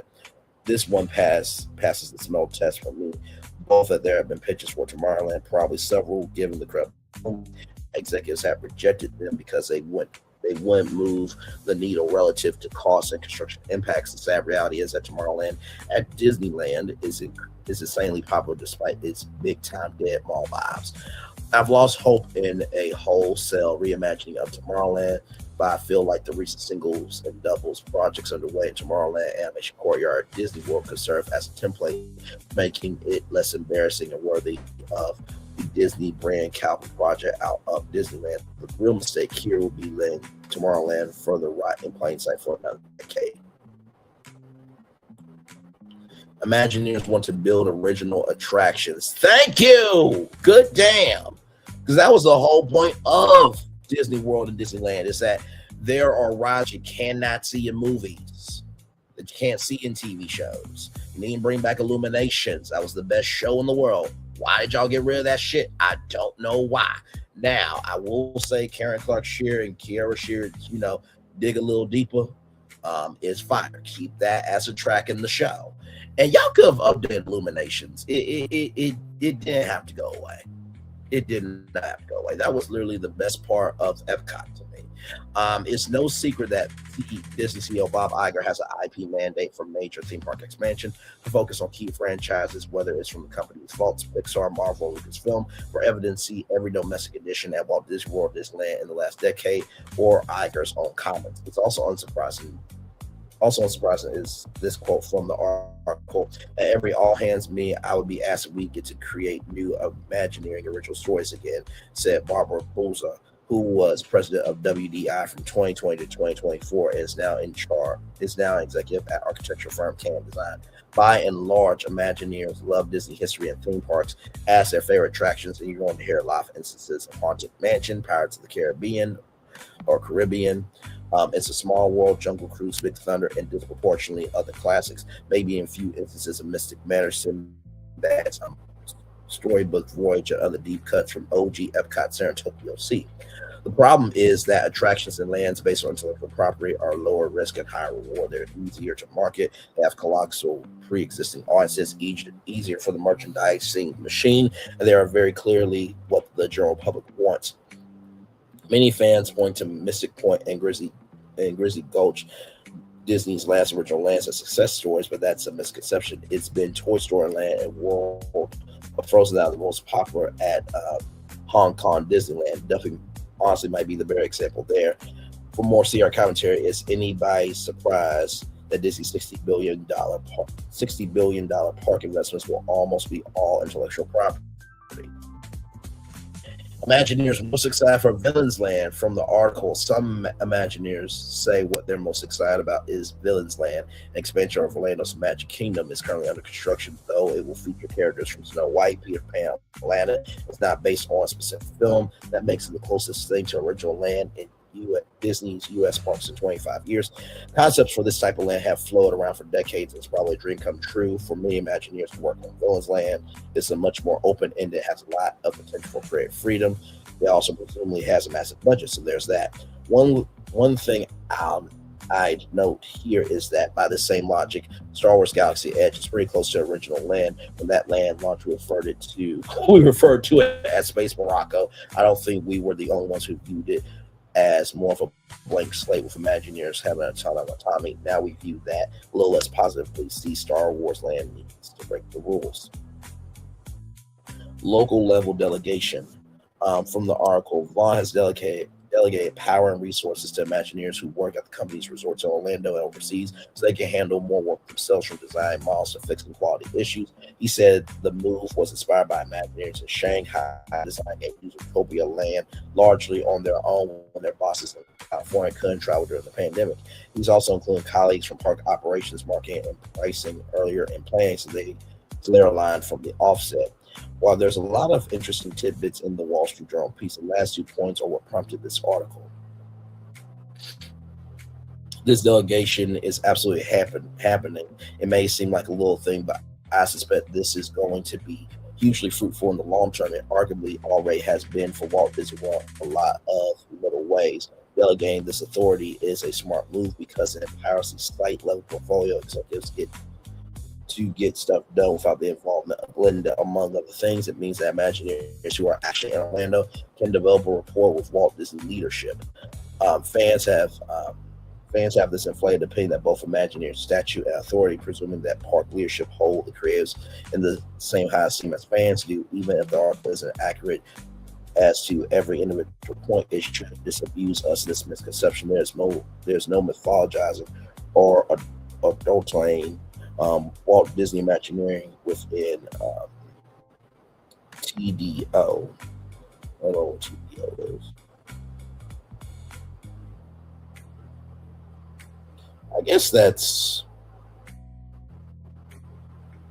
the executive is. Anyway, moving on. To the contrary, it's not hard to imagine a purely hypothetical scenario where animosity might exist, where the Walt Disney World team might grow weary of the hotshots from Glendale flying in with their expensive, operationally unrealistic proposals, projects that they won't even be around to deal with after the handoff happens, leaving future fallout and problems along with the cost of fixing them to the park themselves. This is to say nothing of culture clashes, ego, etc. of the California and Florida teams. I contrast that with an empowered local portfolio that lives in the community and has a vested interest in the local parks where they take their kids. This team focuses exclusively on Walt Disney World, understands the unique needs and circumstances of this operational environment, and is able to foster relationships with those leaders. There's probably still some conflict and unaligned incentives, but nevertheless a recipe to reduce friction and facilitate collaboration. I have no clue what's happening behind closed doors in Florida, but I do know that the types of singles and doubles projects that used to happen almost exclusively at Disneyland are now happening at Disney World with greater frequency. The type of projects that used to be rumored as pitched but shot down, while the big new lands and rides are fantastic, it's actually the small stuff that has my attention, as it suggests there's greater trust or something between Imagineering and Walt Disney World. There is Joe Rohde right there with Tom Staggs and James Cameron there. Yes, indeed. Mentorship is back. Another detail from the article is that Walt has brought back retired Imagineers such as Craig Russell, the former chief design and project delivery executive as consultants to mentor younger staffers. This is something that's been hinted elsewhere with Joe Rohde's return, as well as that of other high-profile ex-Imagineers returning as consultants or to assist with projects. We've heard that there's a lot of this happening beyond the most prolific instances. We've also heard that one of the biggest impediments to gearing back up for big projects and multiple of them around the globe is that Imagineering didn't have enough people with the requisite experience, and that so much institutional knowledge has been lost, along with the people capable of helming those projects, that WDI needs to staff up and fast with a lot of on-the-job training. We repeatedly discussed this potential future problem since the park's closing furloughs began from November 2020. Most of the old guard with strong connections to Walt Disney's Imagineering historic legacy are gone. Some of the new public faces, including those in high positions, don't have many projects on their resumes. To be sure, there are no doubt many highly talented individuals still working in Glendale and Imagineering other offices. It's also not the worst thing for fresh faces with new ideas and ways of doing things to be given a chance at innovating. As with Walt Disney World, it's a little disconcerting how much institutional knowledge Walt Disney Imagineering has lost in the last several months and even the last several years. It also doesn't exactly bode well for the development cycle and what's on the horizon in the decade to come. We already knew that not many new projects would be started at Walt Disney World Disneyland anytime soon, but the downsizing at Imagineering only further reinforces that. Similar sentiment was expressed in comments in the articles, including mistake forced relocation to Lake Leona. The negative ramifications of losing seasoned employees that's been evident at Walt Disney World and Disneyland over the last 6 years. The loss of institutional knowledge has resulted in perplexing decisions, from the use of non-durable materials and designs to maintenance woes. Of course, the lights that don't work. The mold in the lights, ladies and gentlemen. This is not just an Imagineering issue. It has resulted in maintenance and other woes as these teams were disseminated. Instead of the old timers who had honed their craft in the field over the course of decades, retiring in an orderly fashion, mentoring the younger generation on the job over time. Several years of retirements were accelerated to a multi-month window that was abrupt. On the furloughs and botched Lake Leona move, it can take years to rebuild certain departments, Imagineering included. There will be growing pains along the way. The upside is that a decade from now, there's going to be a generation of seasoned Imagineers who are still young just entering the prime of their careers with a ton of experience under their belts. If that talent is properly cultivated, the 2040s, child, not the 2040s, my lord, and beyond could be like the run previous generations had building Disneyland 66, Walt Disney World, and Magic Kingdom, Epcot, and Tokyo Disneyland. Stop. That's everything that you need to know from that. I think that those are great insights from Disney Tourist Blog. And like I said, I want Disney to win. If you don't know by now how much I love Disney, I have done a Walt Disney World rebrand master plan 2 times. The first time, it was decent, but I needed to do a remix on that. Wait a minute, am I frozen again? Good damn. Okay, there we go. Sorry, I don't know what's going on with StreamYard today. Give me a moment, y'all. Give me a moment.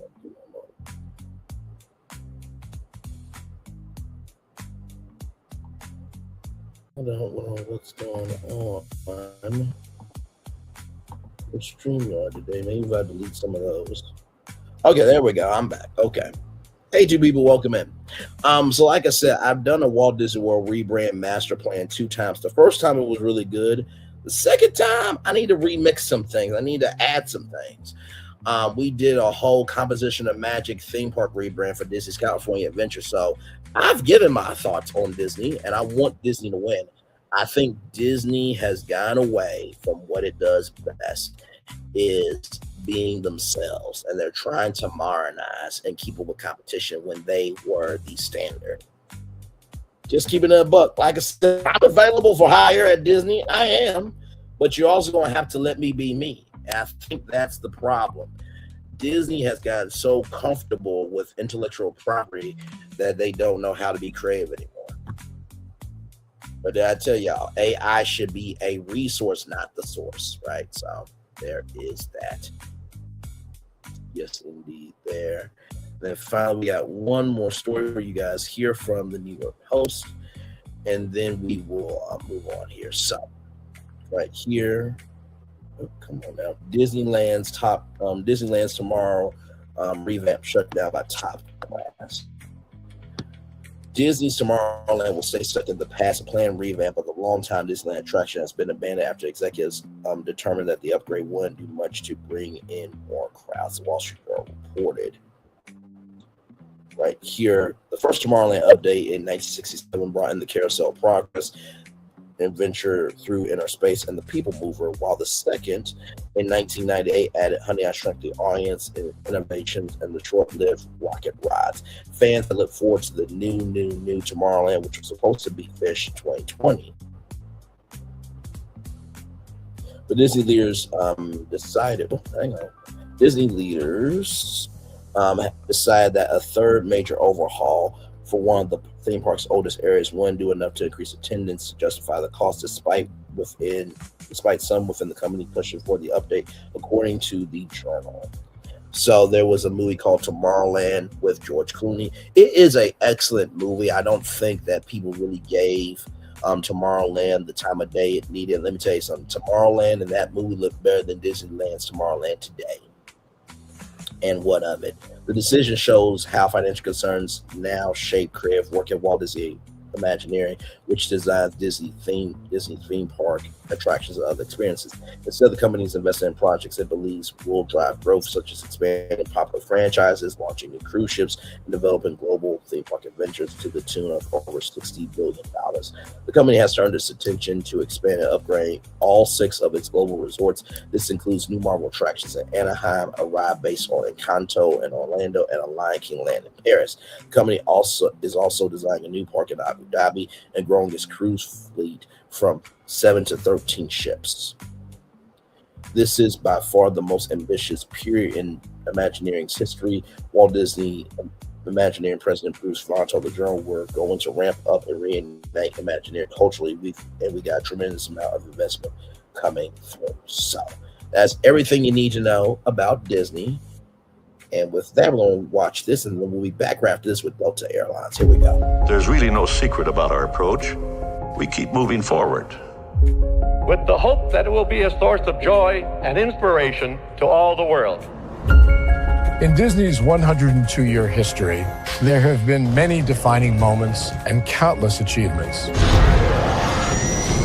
Today, we celebrate another thrilling moment, the creation of a spectacular new Disney theme park resort coming to Abu Dhabi.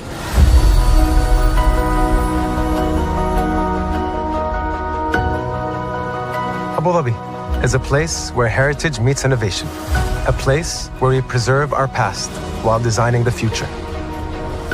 Bringing a Disney theme park resort to Yas Island, Abu Dhabi marks a historic milestone in our journey as a global family destination. The 7th Disney theme park resort destination represents a new frontier in theme park ambitions.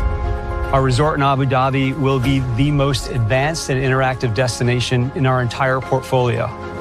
The location of our park is incredibly unique. It's anchored by a beautiful waterfront, which will allow us to tell our stories in completely new ways. Ultimately, this project will be a celebration of what's possible when creativity and progress come together.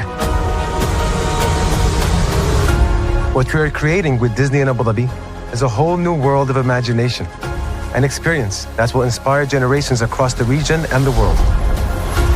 This collaboration represents a powerful fusion of Disney's unmatched legacy in storytelling and Miral's commitment to bringing world-class entertainment to our guests.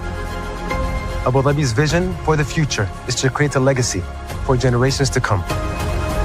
Disneyland Abu Dhabi will be authentically Disney and distinctly Emirati. An oasis of extraordinary Disney entertainment at this crossroads of the world. It will bring to life our timeless characters and stories in many new ways, becoming a source of joy and inspiration for the people of this vast region to enjoy for generations to come.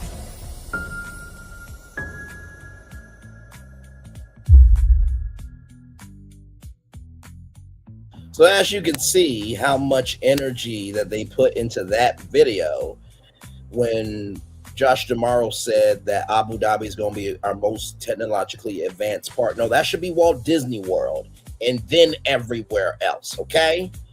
Without Walt Disney doing what he did in Disneyland, there wouldn't be a Walt Disney World. There wouldn't be all these others. And also, too, on top of that, Josh D'Amaro said, I wish there was a way we can virtually do something that could impact the real world. It's just like, what was Virtual Magic Kingdom? Y'all, I say Disney's allergic to creativity for a damn reason. Don't at me, okay? Now, with all that being said, let's talk about Delta Airlines, okay? Because they got some big stuff coming up as well, okay? Here we go. From the points guide, Delta drops latest signal that basic, first, and business class fares could be coming soon. I know what you're thinking. Wait, basic first class? I know. And basic business class? Let's get into it. Ready or not, basic first and business class tickets appear to be on the way at Delta Airlines sooner rather than later. For many months, the Atlanta-based carrier has dropped breadcrumbs about bringing an adaptive version of its basic economy concept to a myriad of premium seats. That could convincingly mean that booking a $1,500 first class seat, but not getting to actually select your seat, or perhaps earning fewer sky miles on your flight. So far, Delta hasn't shared exact details of plans, but it appears to be on the cusp of making basic a staple of every cabin. Basic, classic, and extra. Delta executives on Tuesday dropped their latest hints that these new stripped-down fares are indeed coming to the airline's high-end cabins. The idea is similar to basic economy. You'll save some money by booking a basic fare and face some added restrictions in exchange. How Delta fares work today. Today, Delta already offers at least two options for virtually all of the seats it sells, regardless of whether you're flying in coach or in first class. A classic or standard version of its fares and an extra version of the fare that costs more but comes with some added perks. So here is this here. So Delta One Classic, that is their top tier first class seating. So Delta One Classic, cancel for full e-credit, earn miles same day, confirm changes for a fee.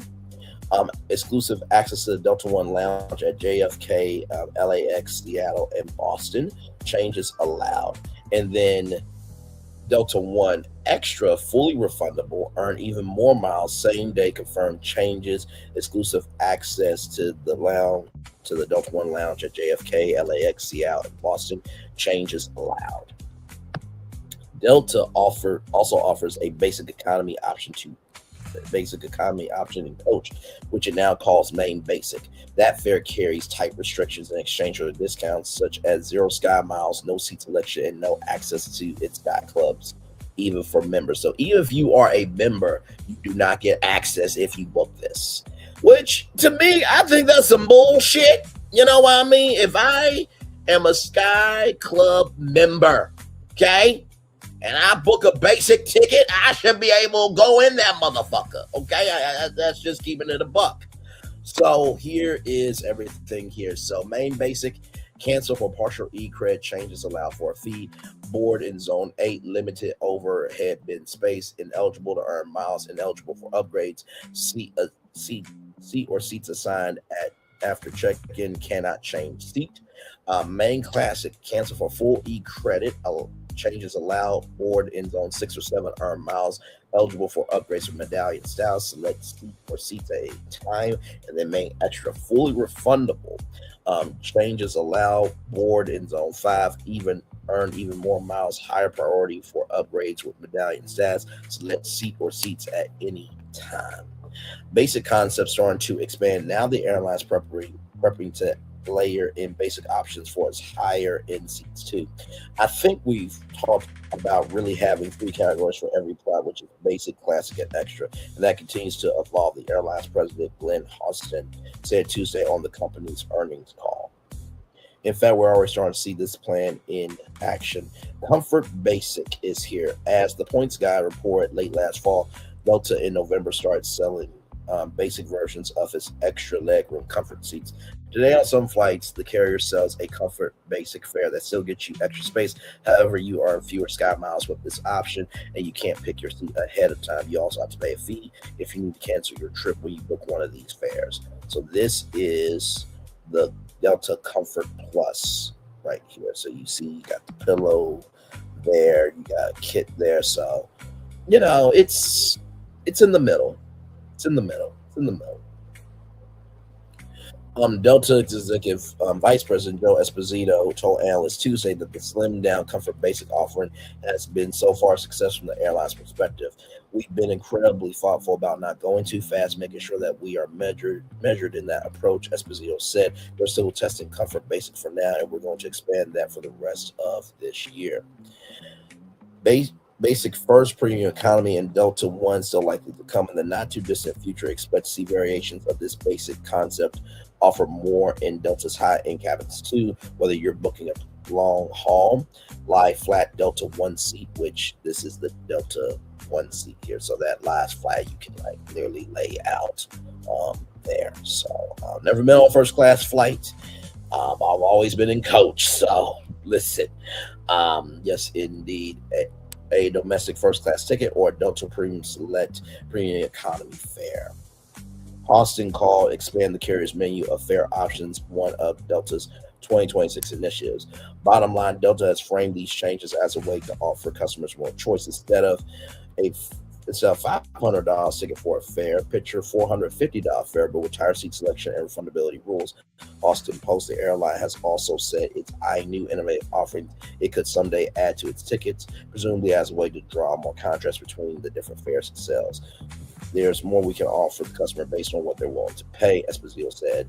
At the time, more skeptical consumers may bristle at the thought of add-on fees or tighter rules on fares, in some cases that cost tens of thousands of dollars. So that's everything you need to know about Delta Airlines. I am sure they will get all that worked out. Would it be nice to, do a basic first class seat?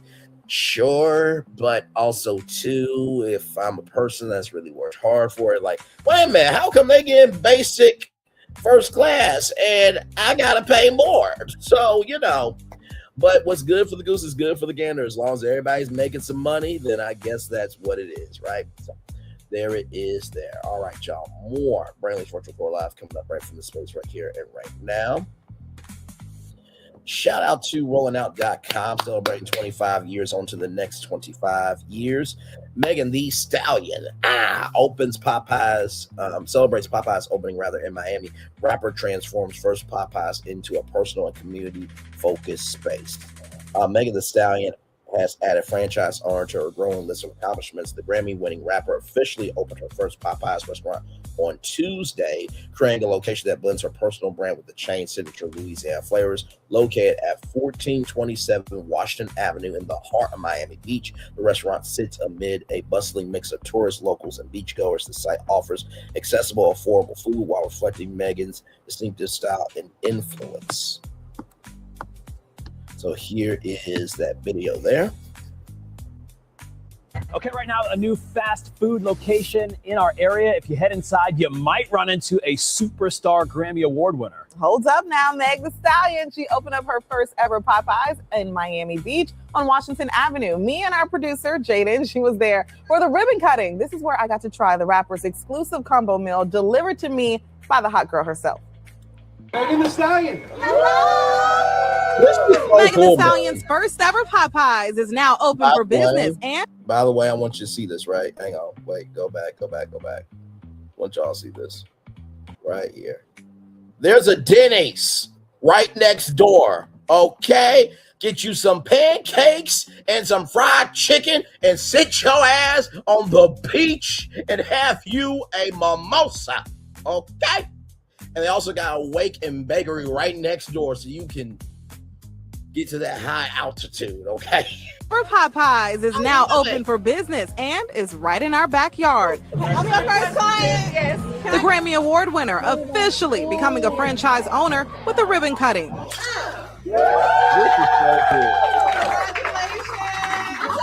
It's located on Washington Avenue on South Beach. How does it feel to be in Miami? Oh, baby, you know I live in Miami. I love it here. This is my new hood. Okay.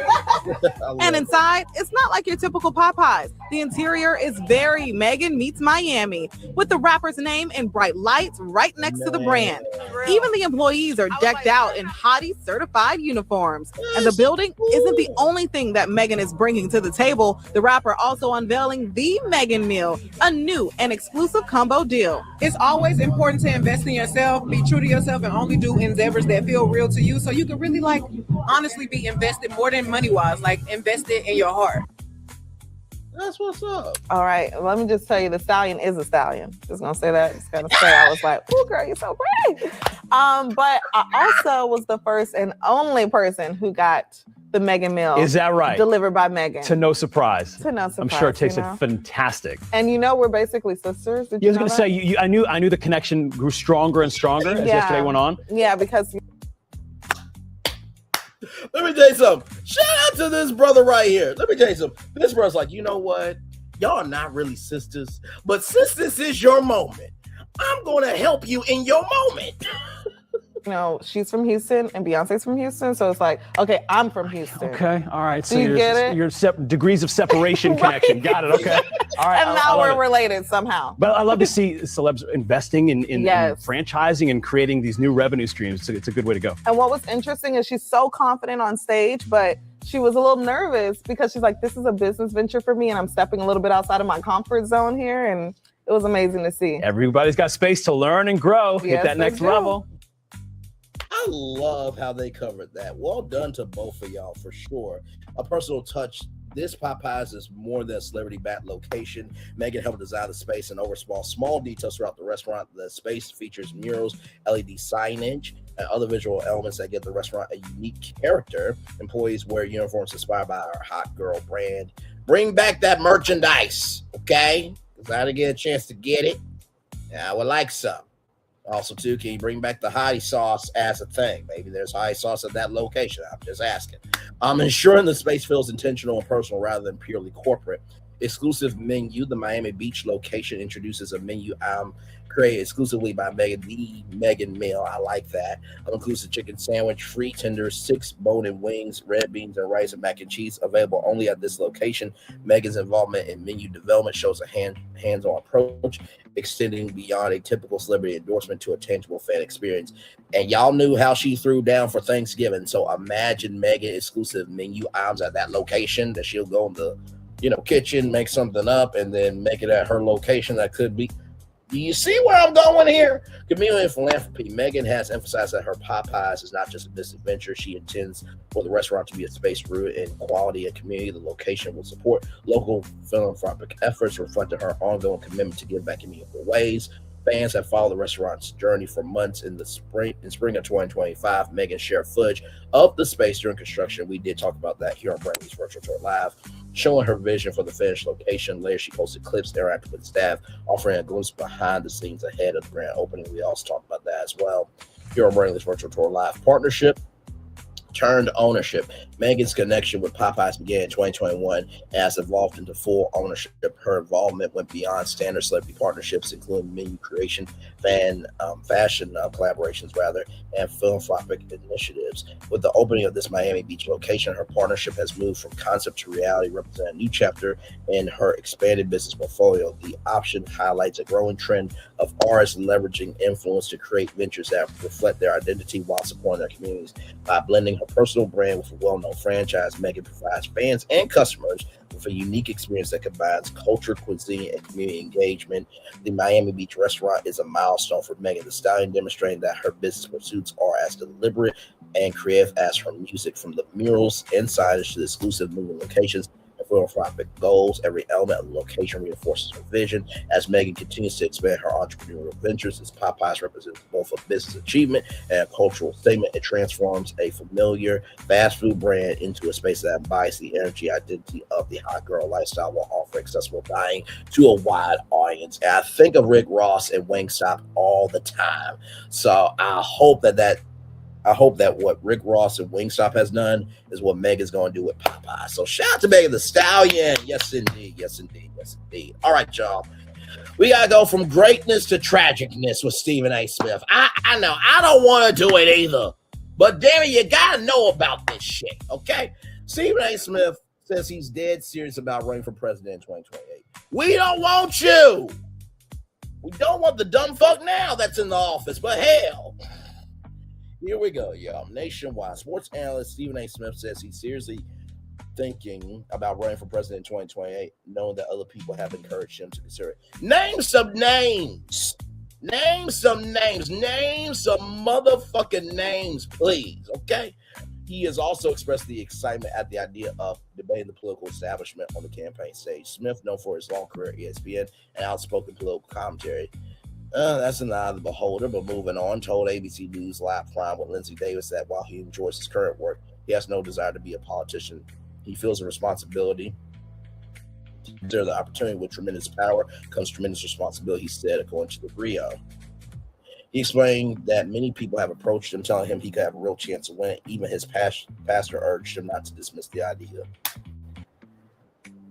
We need to talk to your pastor and figure out why he said this out of his mouth. Oh, my Lord Jesus.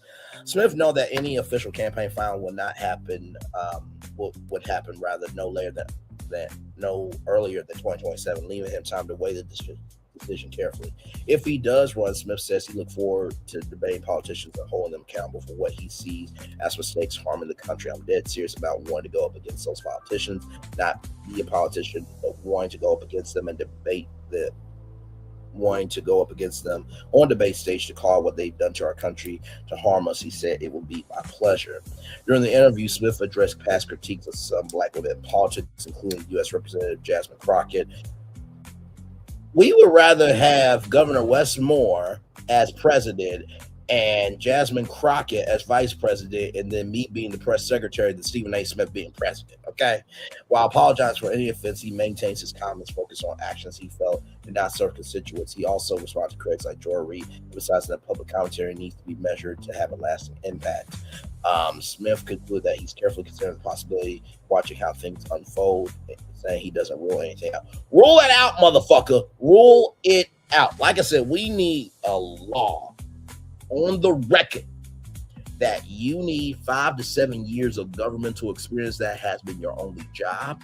We need 5 to 7 references. We need 5 to 7 cover letters. Okay? We need hearings. These hearings are going to be the job interview, and we get to ask questions. That needs to be on the books, damn it. Because we tired of celebrity presidents. Shit. Should never happen. Good damn. With that being said, by the way, everybody, speaking of black people, it was Dr. Martin Luther King Jr.'s birthday yesterday. He would have been, I believe, 97 years old. So shout out to him, and shout out to everybody that has done so much for us to be where we are today. I'm sorry that, the world is not where it needs to be, but hey, it was broken when we were slaves, and it's still broken now. Okay? Progress has been made, but it's not where it needs to be, child. But let's roll on from our good friends at Black PR Wire here. This came out today, everybody. National Museum of African American History and Culture to open exhibition featuring collections from 5 HBCUs at the Vanguard, Making and Saving History at HBCUs opens today, January 16th, 2026. The Smithsonian's National Museum of African American History and Culture, NMAAHC, will launch a powerful new exhibition celebrating the legacy of historically black colleges and universities, HBCUs, at the Vanguard, Making and Saving History at HBCUs opens January 16th, 2026, and spotlights the groundbreaking collections from 5 HBCU museums and archives, bringing lesser-known stories to the National Mall before embarking on a national tour. For more information, visit maahc.si.edu/Vanguard. We're going to visit that website here in just a little bit. This exhibition honors the legacy of HBCUs as a cultural educational powerhouses, says Shania Brackett, acting director of NMAAHC. Through these collections from our partner institutions, we see the breadth of Black intellectual excellence, activism, and artistic achievement, reinforcing the vital role HBCUs play in shaping American history. More than a century, HBCUs have been at the forefront of documenting and preserving African American history, often filling gaps left by other institutions. Nearly 2/3 of HBCUs house museums, art galleries, and archives. This traveling exhibition draws from 5 institutions, highlighting their deep collections and roles in cultivating future artists, museum professionals, and scholars. At the Vanguard represents a remarkable selection of artifacts, artwork, historical documents, and multimedia from Clark Atlanta University, Florida A&M University, Jackson State University, Texas Southern University, and Tuskegee University, 5 HBCUs with distinguished archives and museum collections. Historical materials include first editions of acclaimed Ryan Margaret Walker's novel Jubilee and poetry collection For My People, and examples of Tuskegee Institute pottery, which showcase student craftsmanship in the decorative arts. A rare highlight includes early scientific journals from Tuskegee researchers, a nod to the institution's legacy in agricultural and medical sciences. Archival photographs by HBCU trained and or staff photographers include Doris Derby, Chester Higgins, Orly Honal Paul Jr., H.P. Pollock, documents student activism, campus life, and African-American cultural movements. The exhibition also features a selection of artwork collected by HBCUs, including works from John Biggers, Elizabeth Callett, Robert Pruitt, and Renee Stout. One of the few known color videos of George Washington Carver. Oh, wow. Wow. The scientific ingenuity at Tuskegee revolutionized agricultural practices will also be on display. HBCU's records of achievement, resilience, and creativity represent defining moments in American history.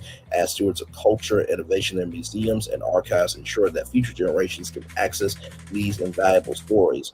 At the Vanguard's collaboration between the National Museum of African American History and Culture and the Smithsonian Institution Travel and Exhibition Service. It is a part of the museum's HBCU History and Cultural Access Consortium initiative, which was made possible in part by the National Endowment for the Humanities and a bequest from Dr. Beryl Carter Price.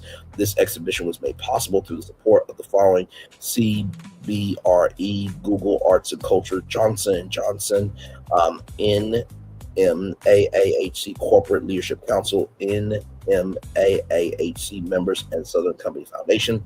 The exhibition will travel to at least 5 locations across the country through 2029. For more information, visit the sites here. And then, of course, here about the National Museum of African American History and Culture since opening September 24th, 2016. So, oh my God. It's the 10-year anniversary: 16, 17, 18, 19, 20, 21, 22, 23, 24, 25, 26. 11 years this has been open. Can you imagine that?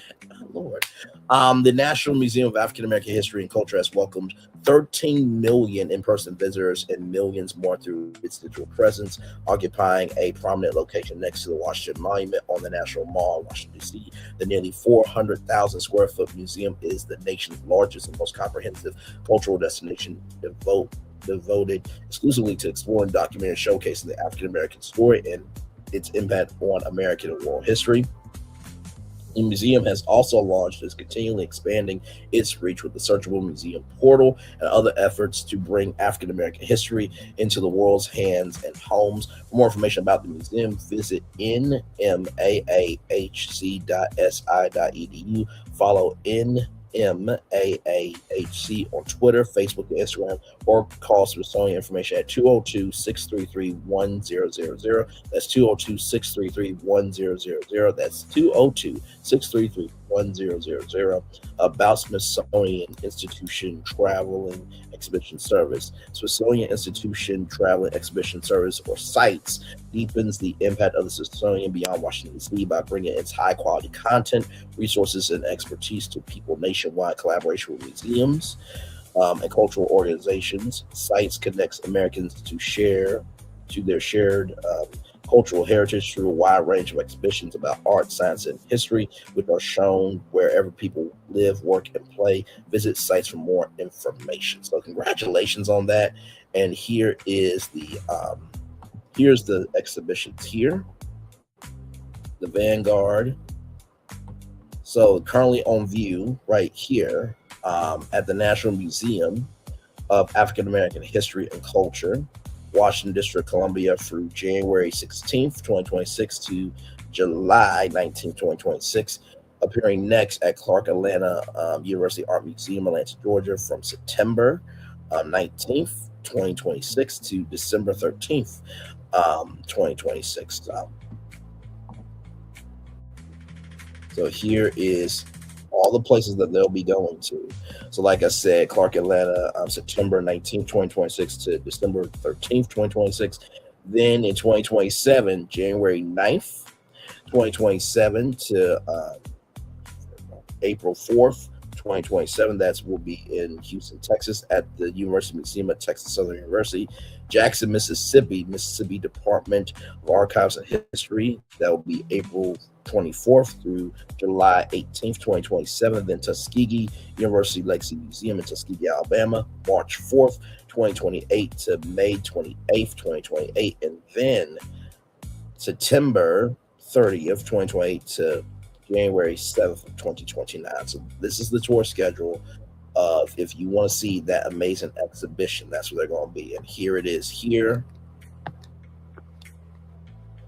This is at the Vanguard. So here we go. HBCU History and Culture Access Consortium. HCAC is a 5-year pilot initiative led by the National Museum of African American History and Culture, Office of Strategic Partnerships. In collaboration with a select group of historically Black colleges and universities, HCAC strengthens HBCU museums and archives, fortifying their distinct role in American history. This carefully crafted initiative is rooted in authentic partnership, community building, and mentoring the next generation of cultural professionals. Through internships, digitization, executive leadership development, traveling exhibitions, and open access archives, HCAC ensures that these stories are not only preserved, but shared with the world. At the heart of the HCAC is the traveling exhibition, At the Vanguard, Making and Saving History at HBCUs. 5 schools, 5 stories, 1 purpose. Clark Atlanta University, where social justice meets scholarship. Jackson State University, a pulse of culture and community. Florida A&M University, where excellence is expected and achieved. Texas Southern University, visionaries and change agents in motion. And Tuskegee University, where innovation, diversity, and social justice lives. Each institution, a chapter. Each story, a thread in the fabric of Black excellence. Together, an unshakable pursuit to preserve, to educate, to elevate. At the Vanguard offers an intimate view of the work behind preservation, from fragile photographs and fading blueprints to digitizing archives and emerging curatorial voices. This is cultural stewardship in action. Every object recovered, every name remembered, every story restored. At the Vanguard, Making and Saving History at HBCUs is more than an exhibition. It is a declaration about a celebration of memory, a future reclaimed.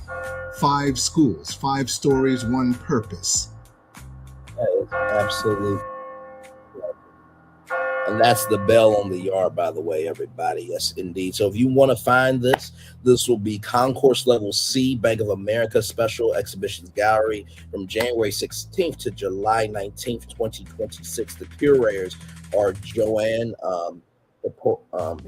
Hippolyte, Tula Saludin, and Janelle Hope. So those are the curators. Shout out to those curators there. Yes, indeed. There. Sorry, y'all. And so here are the mourners from Clark Atlanta University. Then you have Vegetable Gardening Extension Program brochure. Florida A&M University. We've come a long way since paper. Okay. White Shell Notebook Journal of Margaret Walker at Jackson State University. Then you have Ceramic Bar with Glaze by Carol Harris Sims, Texas Southern University, and then Student Made Bricks from Tuskegee University. So this is the exhibition. Y'all, please go and visit. I would love to go and visit myself personally someday soon while we still have it. But in the meantime, between time, I can at least promote it. So there you go. There. If you need that link to this site right here, it is in my description box. All right, there you go. There. Okay. Also to the press release that will get you to this tour schedule is also there as well. All right. Finally, everybody, from CNN.com, Minnesota, Illinois invoked the 10th Amendment in lawsuits to block federal agents in their cities.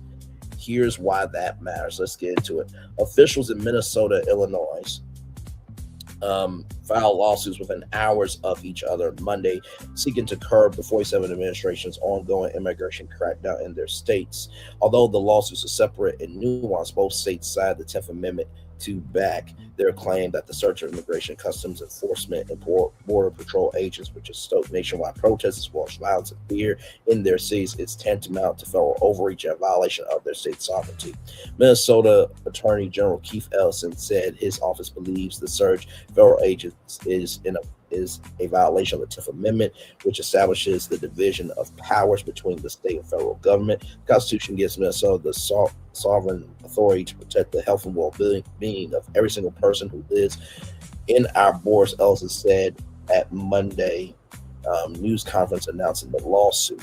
We're going to defend those rights because as much as they like to believe it, DHS, Department of Homeland Security, is not above the law. The people of Minnesota are certainly not beneath it. Come on through. Absolutely. Illinois Governor J.B. Pricker went a step further in his remarks about his state's lawsuit, claiming Illinois will hold President 47 and his administration accountable for their unlawful acts, unnecessary escalations, and flagrant abuses of power.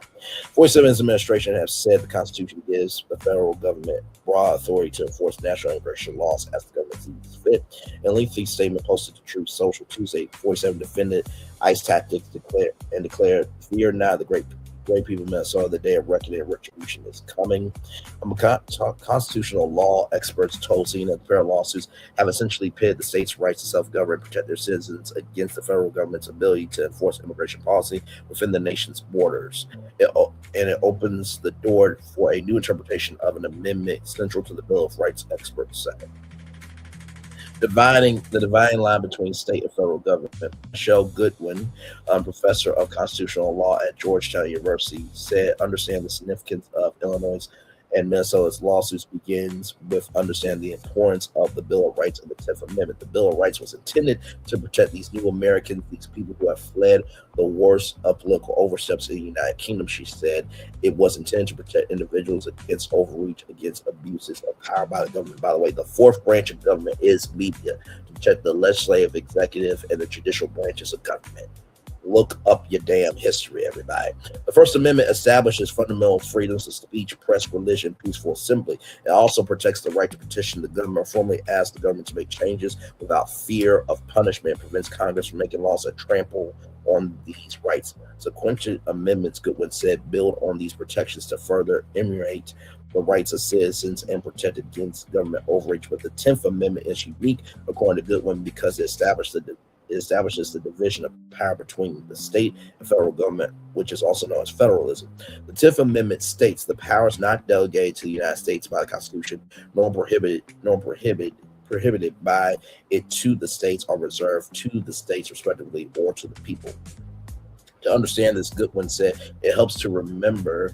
It helps to remember that at the time the Bill of Rights was written, many states in many ways were like independent countries that considered to be ruled under a federal system. In essence, Goodwin said the 10th Amendment established that states retain sovereign power to make local laws and govern within their borders, and the federal government could not impose its will over a state unless that authority has been granted by Congress or the Constitution. This enables states to create, control, and regulate everything from state education systems and their local police force to election regulations and zoning laws, Goodwin said. But now, more than 230 years after the 10th Amendment was ratified, both Minnesota and Illinois are alleged the federal surge of ICE and Border Patrol agents is preventing state and local officials from effectively governing and ensuring the safety of their residents. A novel approach to a centuries-old law. Craig Furterman, a clinical law professor at the University of Chicago, said while there's no doubt that the federal government has the right to enforce immigration laws, it remains to be seen whether the courts will accept Illinois and Minnesota's interpretation of the 10th Amendment. What the state's theories are, both in Minnesota and Illinois, is that the federal government is using immigration laws as a ruse to target Democrat-led states and cities to retaliate against them and interfere with their local policies, to interfere with their sovereignty, he said. There was a clip of Brian Todd Cohen speaking to a congressman, and that congressman said that 47 is holding back $9 billion, he's holding back money for child care to 9 blue states, okay? He's holding back money for child care. He hates children. That's where we are. And he also said, fuck you, and flipped off a Ford worker for saying that the president was a PDF protector. By the way, he was suspended, and now there's a GoFundMe, and he's got over $800,000. Well-fully deserving for your fucked up piece of shit company for doing that shit. If it wasn't true about the president should not have reacted. He says he's the greatest of all time, right? He can dish it, but yeah, he can't take it. But yeah, he's the healthiest president of all time, where blood can't flow to his heart and his leg can be amputated at any time. Get the fuck out of my face. Good damn. All the shit that he has said about this, that, and the third, but yeah, he can't take it. Okay. All right. Okay.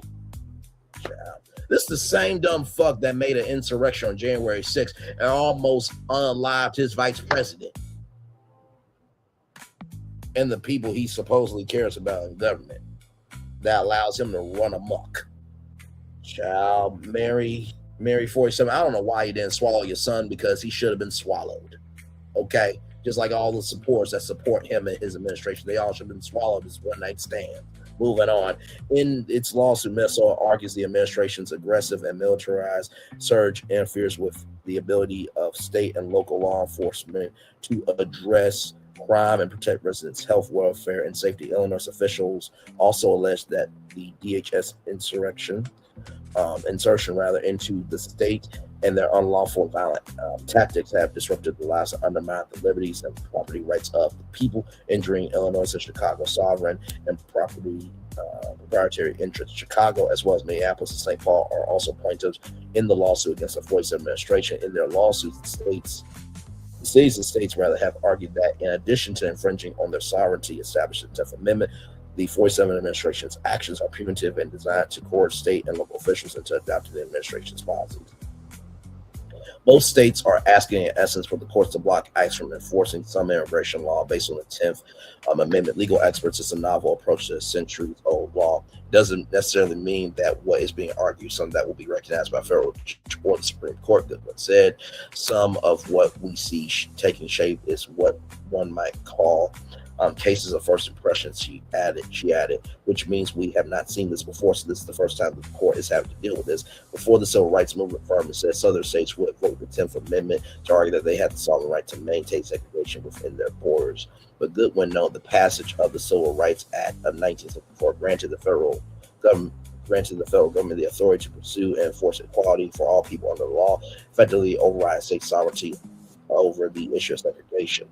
Both Furterman and Goodwin agree with the Minnesota and Illinois lawsuits present a unique approach to common applications of the 10th Amendment.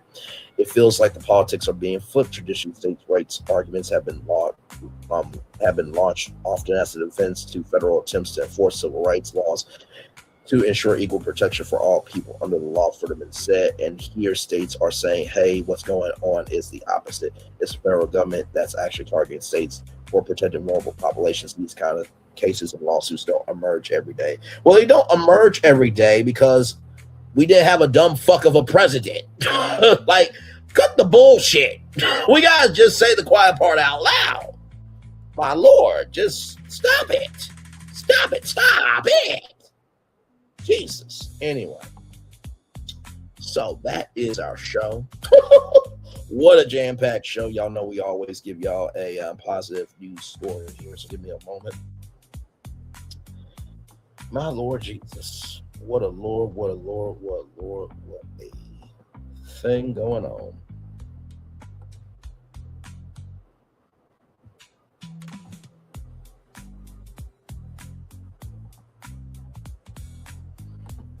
So first of all, I wanted to showcase this to y'all real quick here. Give me a moment.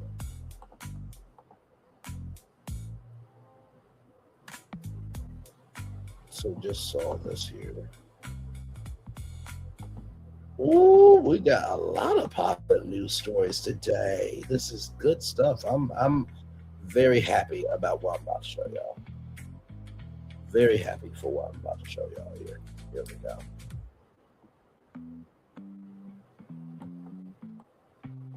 All right, so here we go.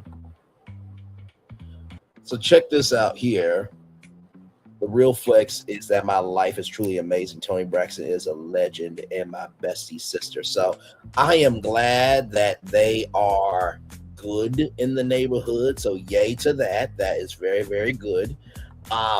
This one here, Kanye West used brand collapses after feds reject over 20 trademark filings. Very good. Very good. Very, very, very motherfucking good. Very good. Very good. Very good. The U.S. Patent and Trademark Office has officially abandoned multiple trademark applications tied to the rapper, including more than 20 filings for the name Views, according to Radar Online. This is the same dude that said anti-Semitic things and thought he was going to get to have a career. The applications covered a wide range of categories from clothing, jewelry to food, beverages, and household goods. Many of the filings reportedly expired after Yee's trademark firm Onyx Prime failed to show proof how the marks would be used within the required time frame. Records indicate that none of Oxford's Prime's applications have been approved in the past 5 years, with other abandoned filings linked to games like Yeezus, Easy Sound, and Donda. The news came just months after Kanye, I'm not recognizing that name. Now, I only recognize these here because it relates to the patents, okay? So just know that. But you see that even the Jasmine brand don't respect his name because his name is Kanye West. So right here, this news arrives just months after Kanye met with Rabbi Yoshiyatu Yosef Pinto, where he expressed regrets over past anti-Semitic remarks. Kanye came with humility to seek forgiveness and a new chapter of repentance and love among human beings. Posted on Rabbi Pinto's Instagram, stated the meeting concluded with a shared hope for a future of respect and unity among nations and faiths grounded to a commitment to truth and peace. Despite trademark setbacks, Kanye is preparing to release his upcoming album fully on January 3rd, which has already racked up roughly 500,000 pre-sales on Spotify. Child. Like I said, good job, U.S. Patent Office. Good fucking job. And then here's this dumb fuck. 47 cents late night fundraising email saying he's alone and in the dark. Hello, I'm alone in the dark. No one likes me. My family, my supporters, my administration. You know, I've been thinking for a while that maybe I should never ran. Oh my God, what a concept! We didn't want you to run either. President 47. This came out 13 minutes ago, y'all. President 47 raised eyebrows after sending a unusually dramatic fundraising email. So to supporters just after midnight on Tuesday, January 13th, with the subject line, "I'm alone and in the dark." Screenshots of the message, later shared by political commentator Harry Sisson, quickly gained traction online, racking up more than 1.4 million views on Twitter. In the email, 4779 describes himself sitting alone in a war room for dying laptop.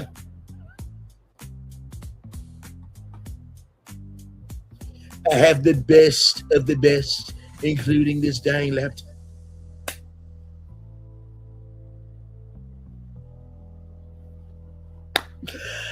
Okay. Get serious, Braylon, damn it. In the email, 4779 described himself sitting alone in a war room for dying laptop as a countdown clock ticked toward what he called his first mid-month fundraising deadline of the year. "I'm sitting here alone in the war room fighting for you," as he is using ICE to get rid of you. My Lord Jesus. He wrote, warning that failure to meet the goal could allow the radical left to flip the House in 2026. Let's fucking flip it then. 47 went on to claim the Democrats will open borders forever, confiscate PALs, brainwash children. This is coming from the person who's holding back funding for child care for 9 blue states. And now he wants to talk about brainwashing children. Okay. If his fundraising effort fell short, adding he could even face another fake impeachment. Also, he recognized the fact that he got impeached. Oh my Lord, but it was fake. Even though there is a video that we played here before for you all from MSNBC saying of him saying, after I lost the election, out of his mouth, he admitted that he lost the election. He also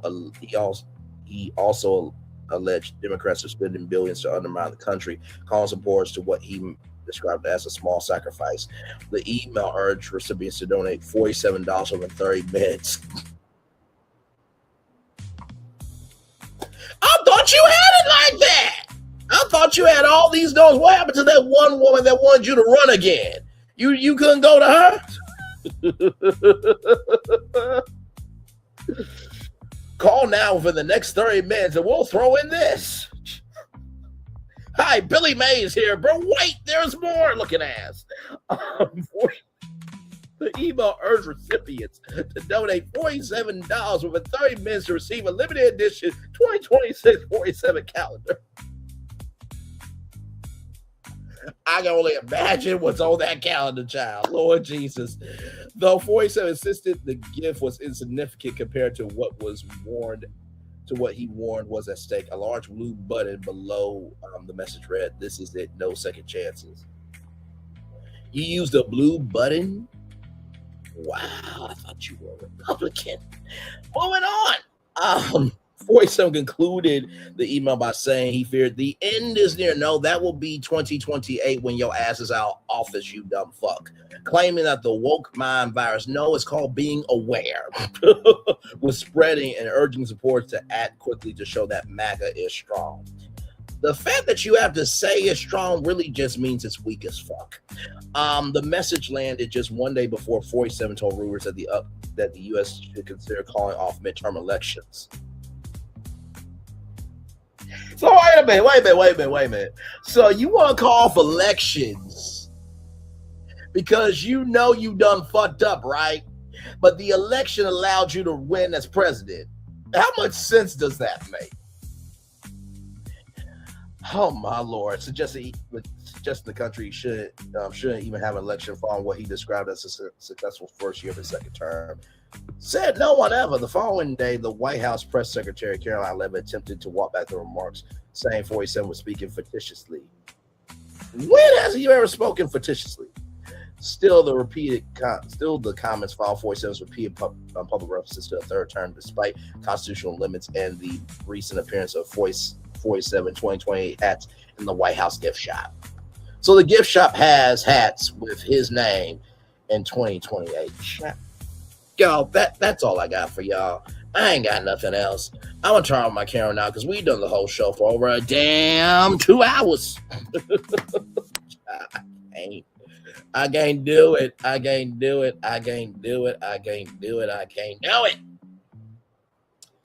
make no damn sense. I'm alone and in the dark. Child.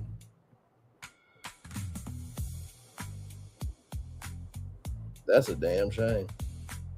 That is a damn shame.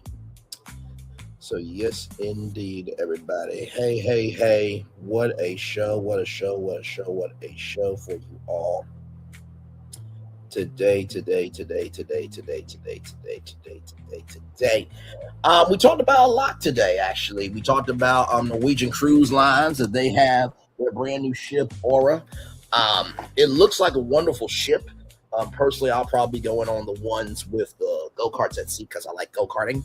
But it looks lovely. It really does. It looks very, very lovely. And of course, it's different out here. I really like that they're elevating it to modern day energy. I love that. Then, of course, it's all about Disney parks and Imagineering and how apparently there's a brand new resurgence or a new renaissance for Imagineering. We'll believe it when we see it. There could be basic first class and basic business class seating to come to Delta Airlines very soon.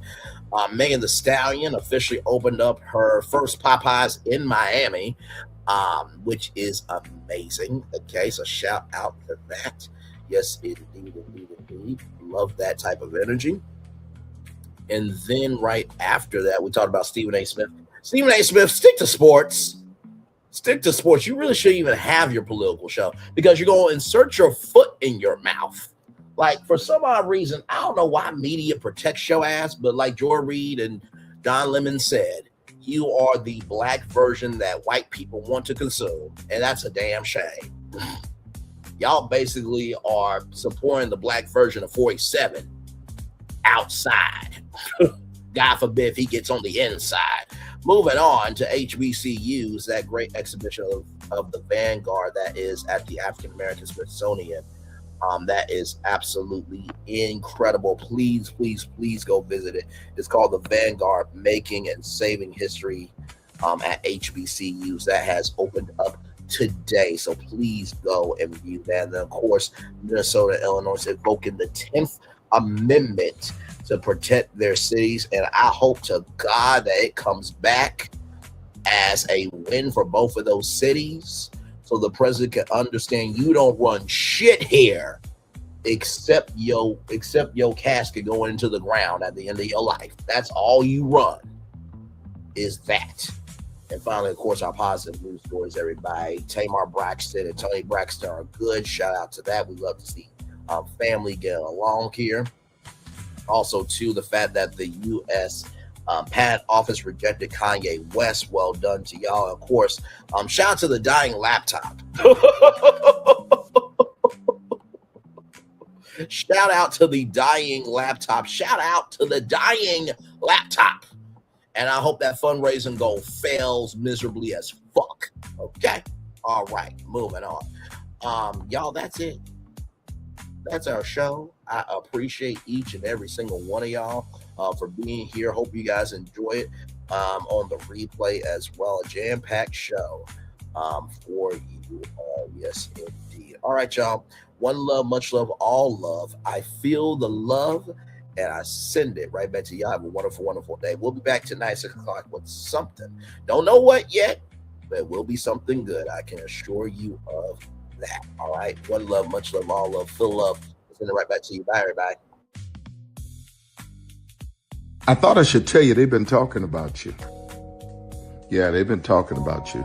They've been talking about the fact that they've done everything they could to stop you and everything they could to block you, but you still win. They've been talking about the fact that they have undermined your success and they have tried to sabotage your seasons, but you keep winning. They've been talking about the fact that even though they don't like each other, they get together to try to kill you, but you keep winning. They've been talking about the fact that you were voted least likely to succeed, but like cream, you keep rising to the top. They've been talking about how they tried to burn your world down, but like the phoenix, you rose from the ashes. They've been talking about you. And you know what they say? Oh, she's just lucky. He's just lucky. But no, you ain't lucky. You're anointed. You got something on you. You got favor on you. You got power on you. You were born to win. Now they can call it luck, but it's grace. They can call it luck, but it's favor. But whatever they call it, it doesn't matter, because you know what God calls you? Do you know what God calls you? A winner. I thought I should tell you they've been talking about you. Yeah, they've been talking about you. They've been talking about the fact that they've done everything they could to stop you and everything they could to block you, but you still win. They've been talking about the fact that they have undermined your success and they have tried to sabotage your seasons, but you keep winning. They've been talking about the fact that even though they don't like each other, they get together to try to kill you, but you keep winning. They've been talking about the fact that you were voted least likely to succeed, but like cream, you keep rising to the top. They've been talking about how they tried to burn your world down, but like the phoenix, you rose from the ashes. They've been talking about you. And you know what they say? Oh, she's just lucky. He's just lucky. But no, you ain't lucky. You're anointed. You got something on you. You got favor on you. You got power on you. You were born to win. Now they can call it luck, but it's grace. They can call it luck, but it's favor. But whatever they call it, it doesn't matter, because you know what God calls you? Do you know what God calls you? A winner.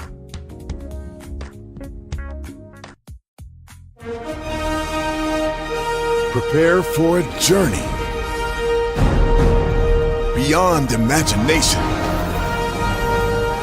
beyond belief, beyond anything you've experienced before. Universal Epic Universe, a new theme park where you'll step through extraordinary portals to 5 immersive worlds. Prepare for a cosmic voyage of discovery, an isle of fire-breathing excitement, a shadowy world of monsters and mystery, new wonders in the wizarding world, and a new way to play. Plus the splendor of a magnificent resort hotel overlooking the park. It's all new excitement at Universal Orlando Resort. A week's worth of vacation thrills with 4 amazing theme parks, a variety of spectacular themed hotels, and incredible dining and entertainment. It's all at Universal Orlando Resort, where you'll find new adventures every day. Explore the astonishing worlds of Universal Epic Universe at Universal Orlando Resort. Because here's the thing, a good streamer can find other content. Because here's the thing, a good streamer can find other content. Because here's the thing, a good streamer can find other content. Child relevant over there doing his thing, minding his GD business, staying out of trouble, trying to get the folks some positive stuff to talk about, besides lying all the damn time. Child relevant over there doing his thing, minding his GD business, staying out of trouble, trying to get the folks some positive stuff to talk about, besides lying all the damn time. Child relevant over there doing his thing, minding his GD business, staying out of trouble, trying to get the folks some positive stuff to talk about, besides lying all the damn time.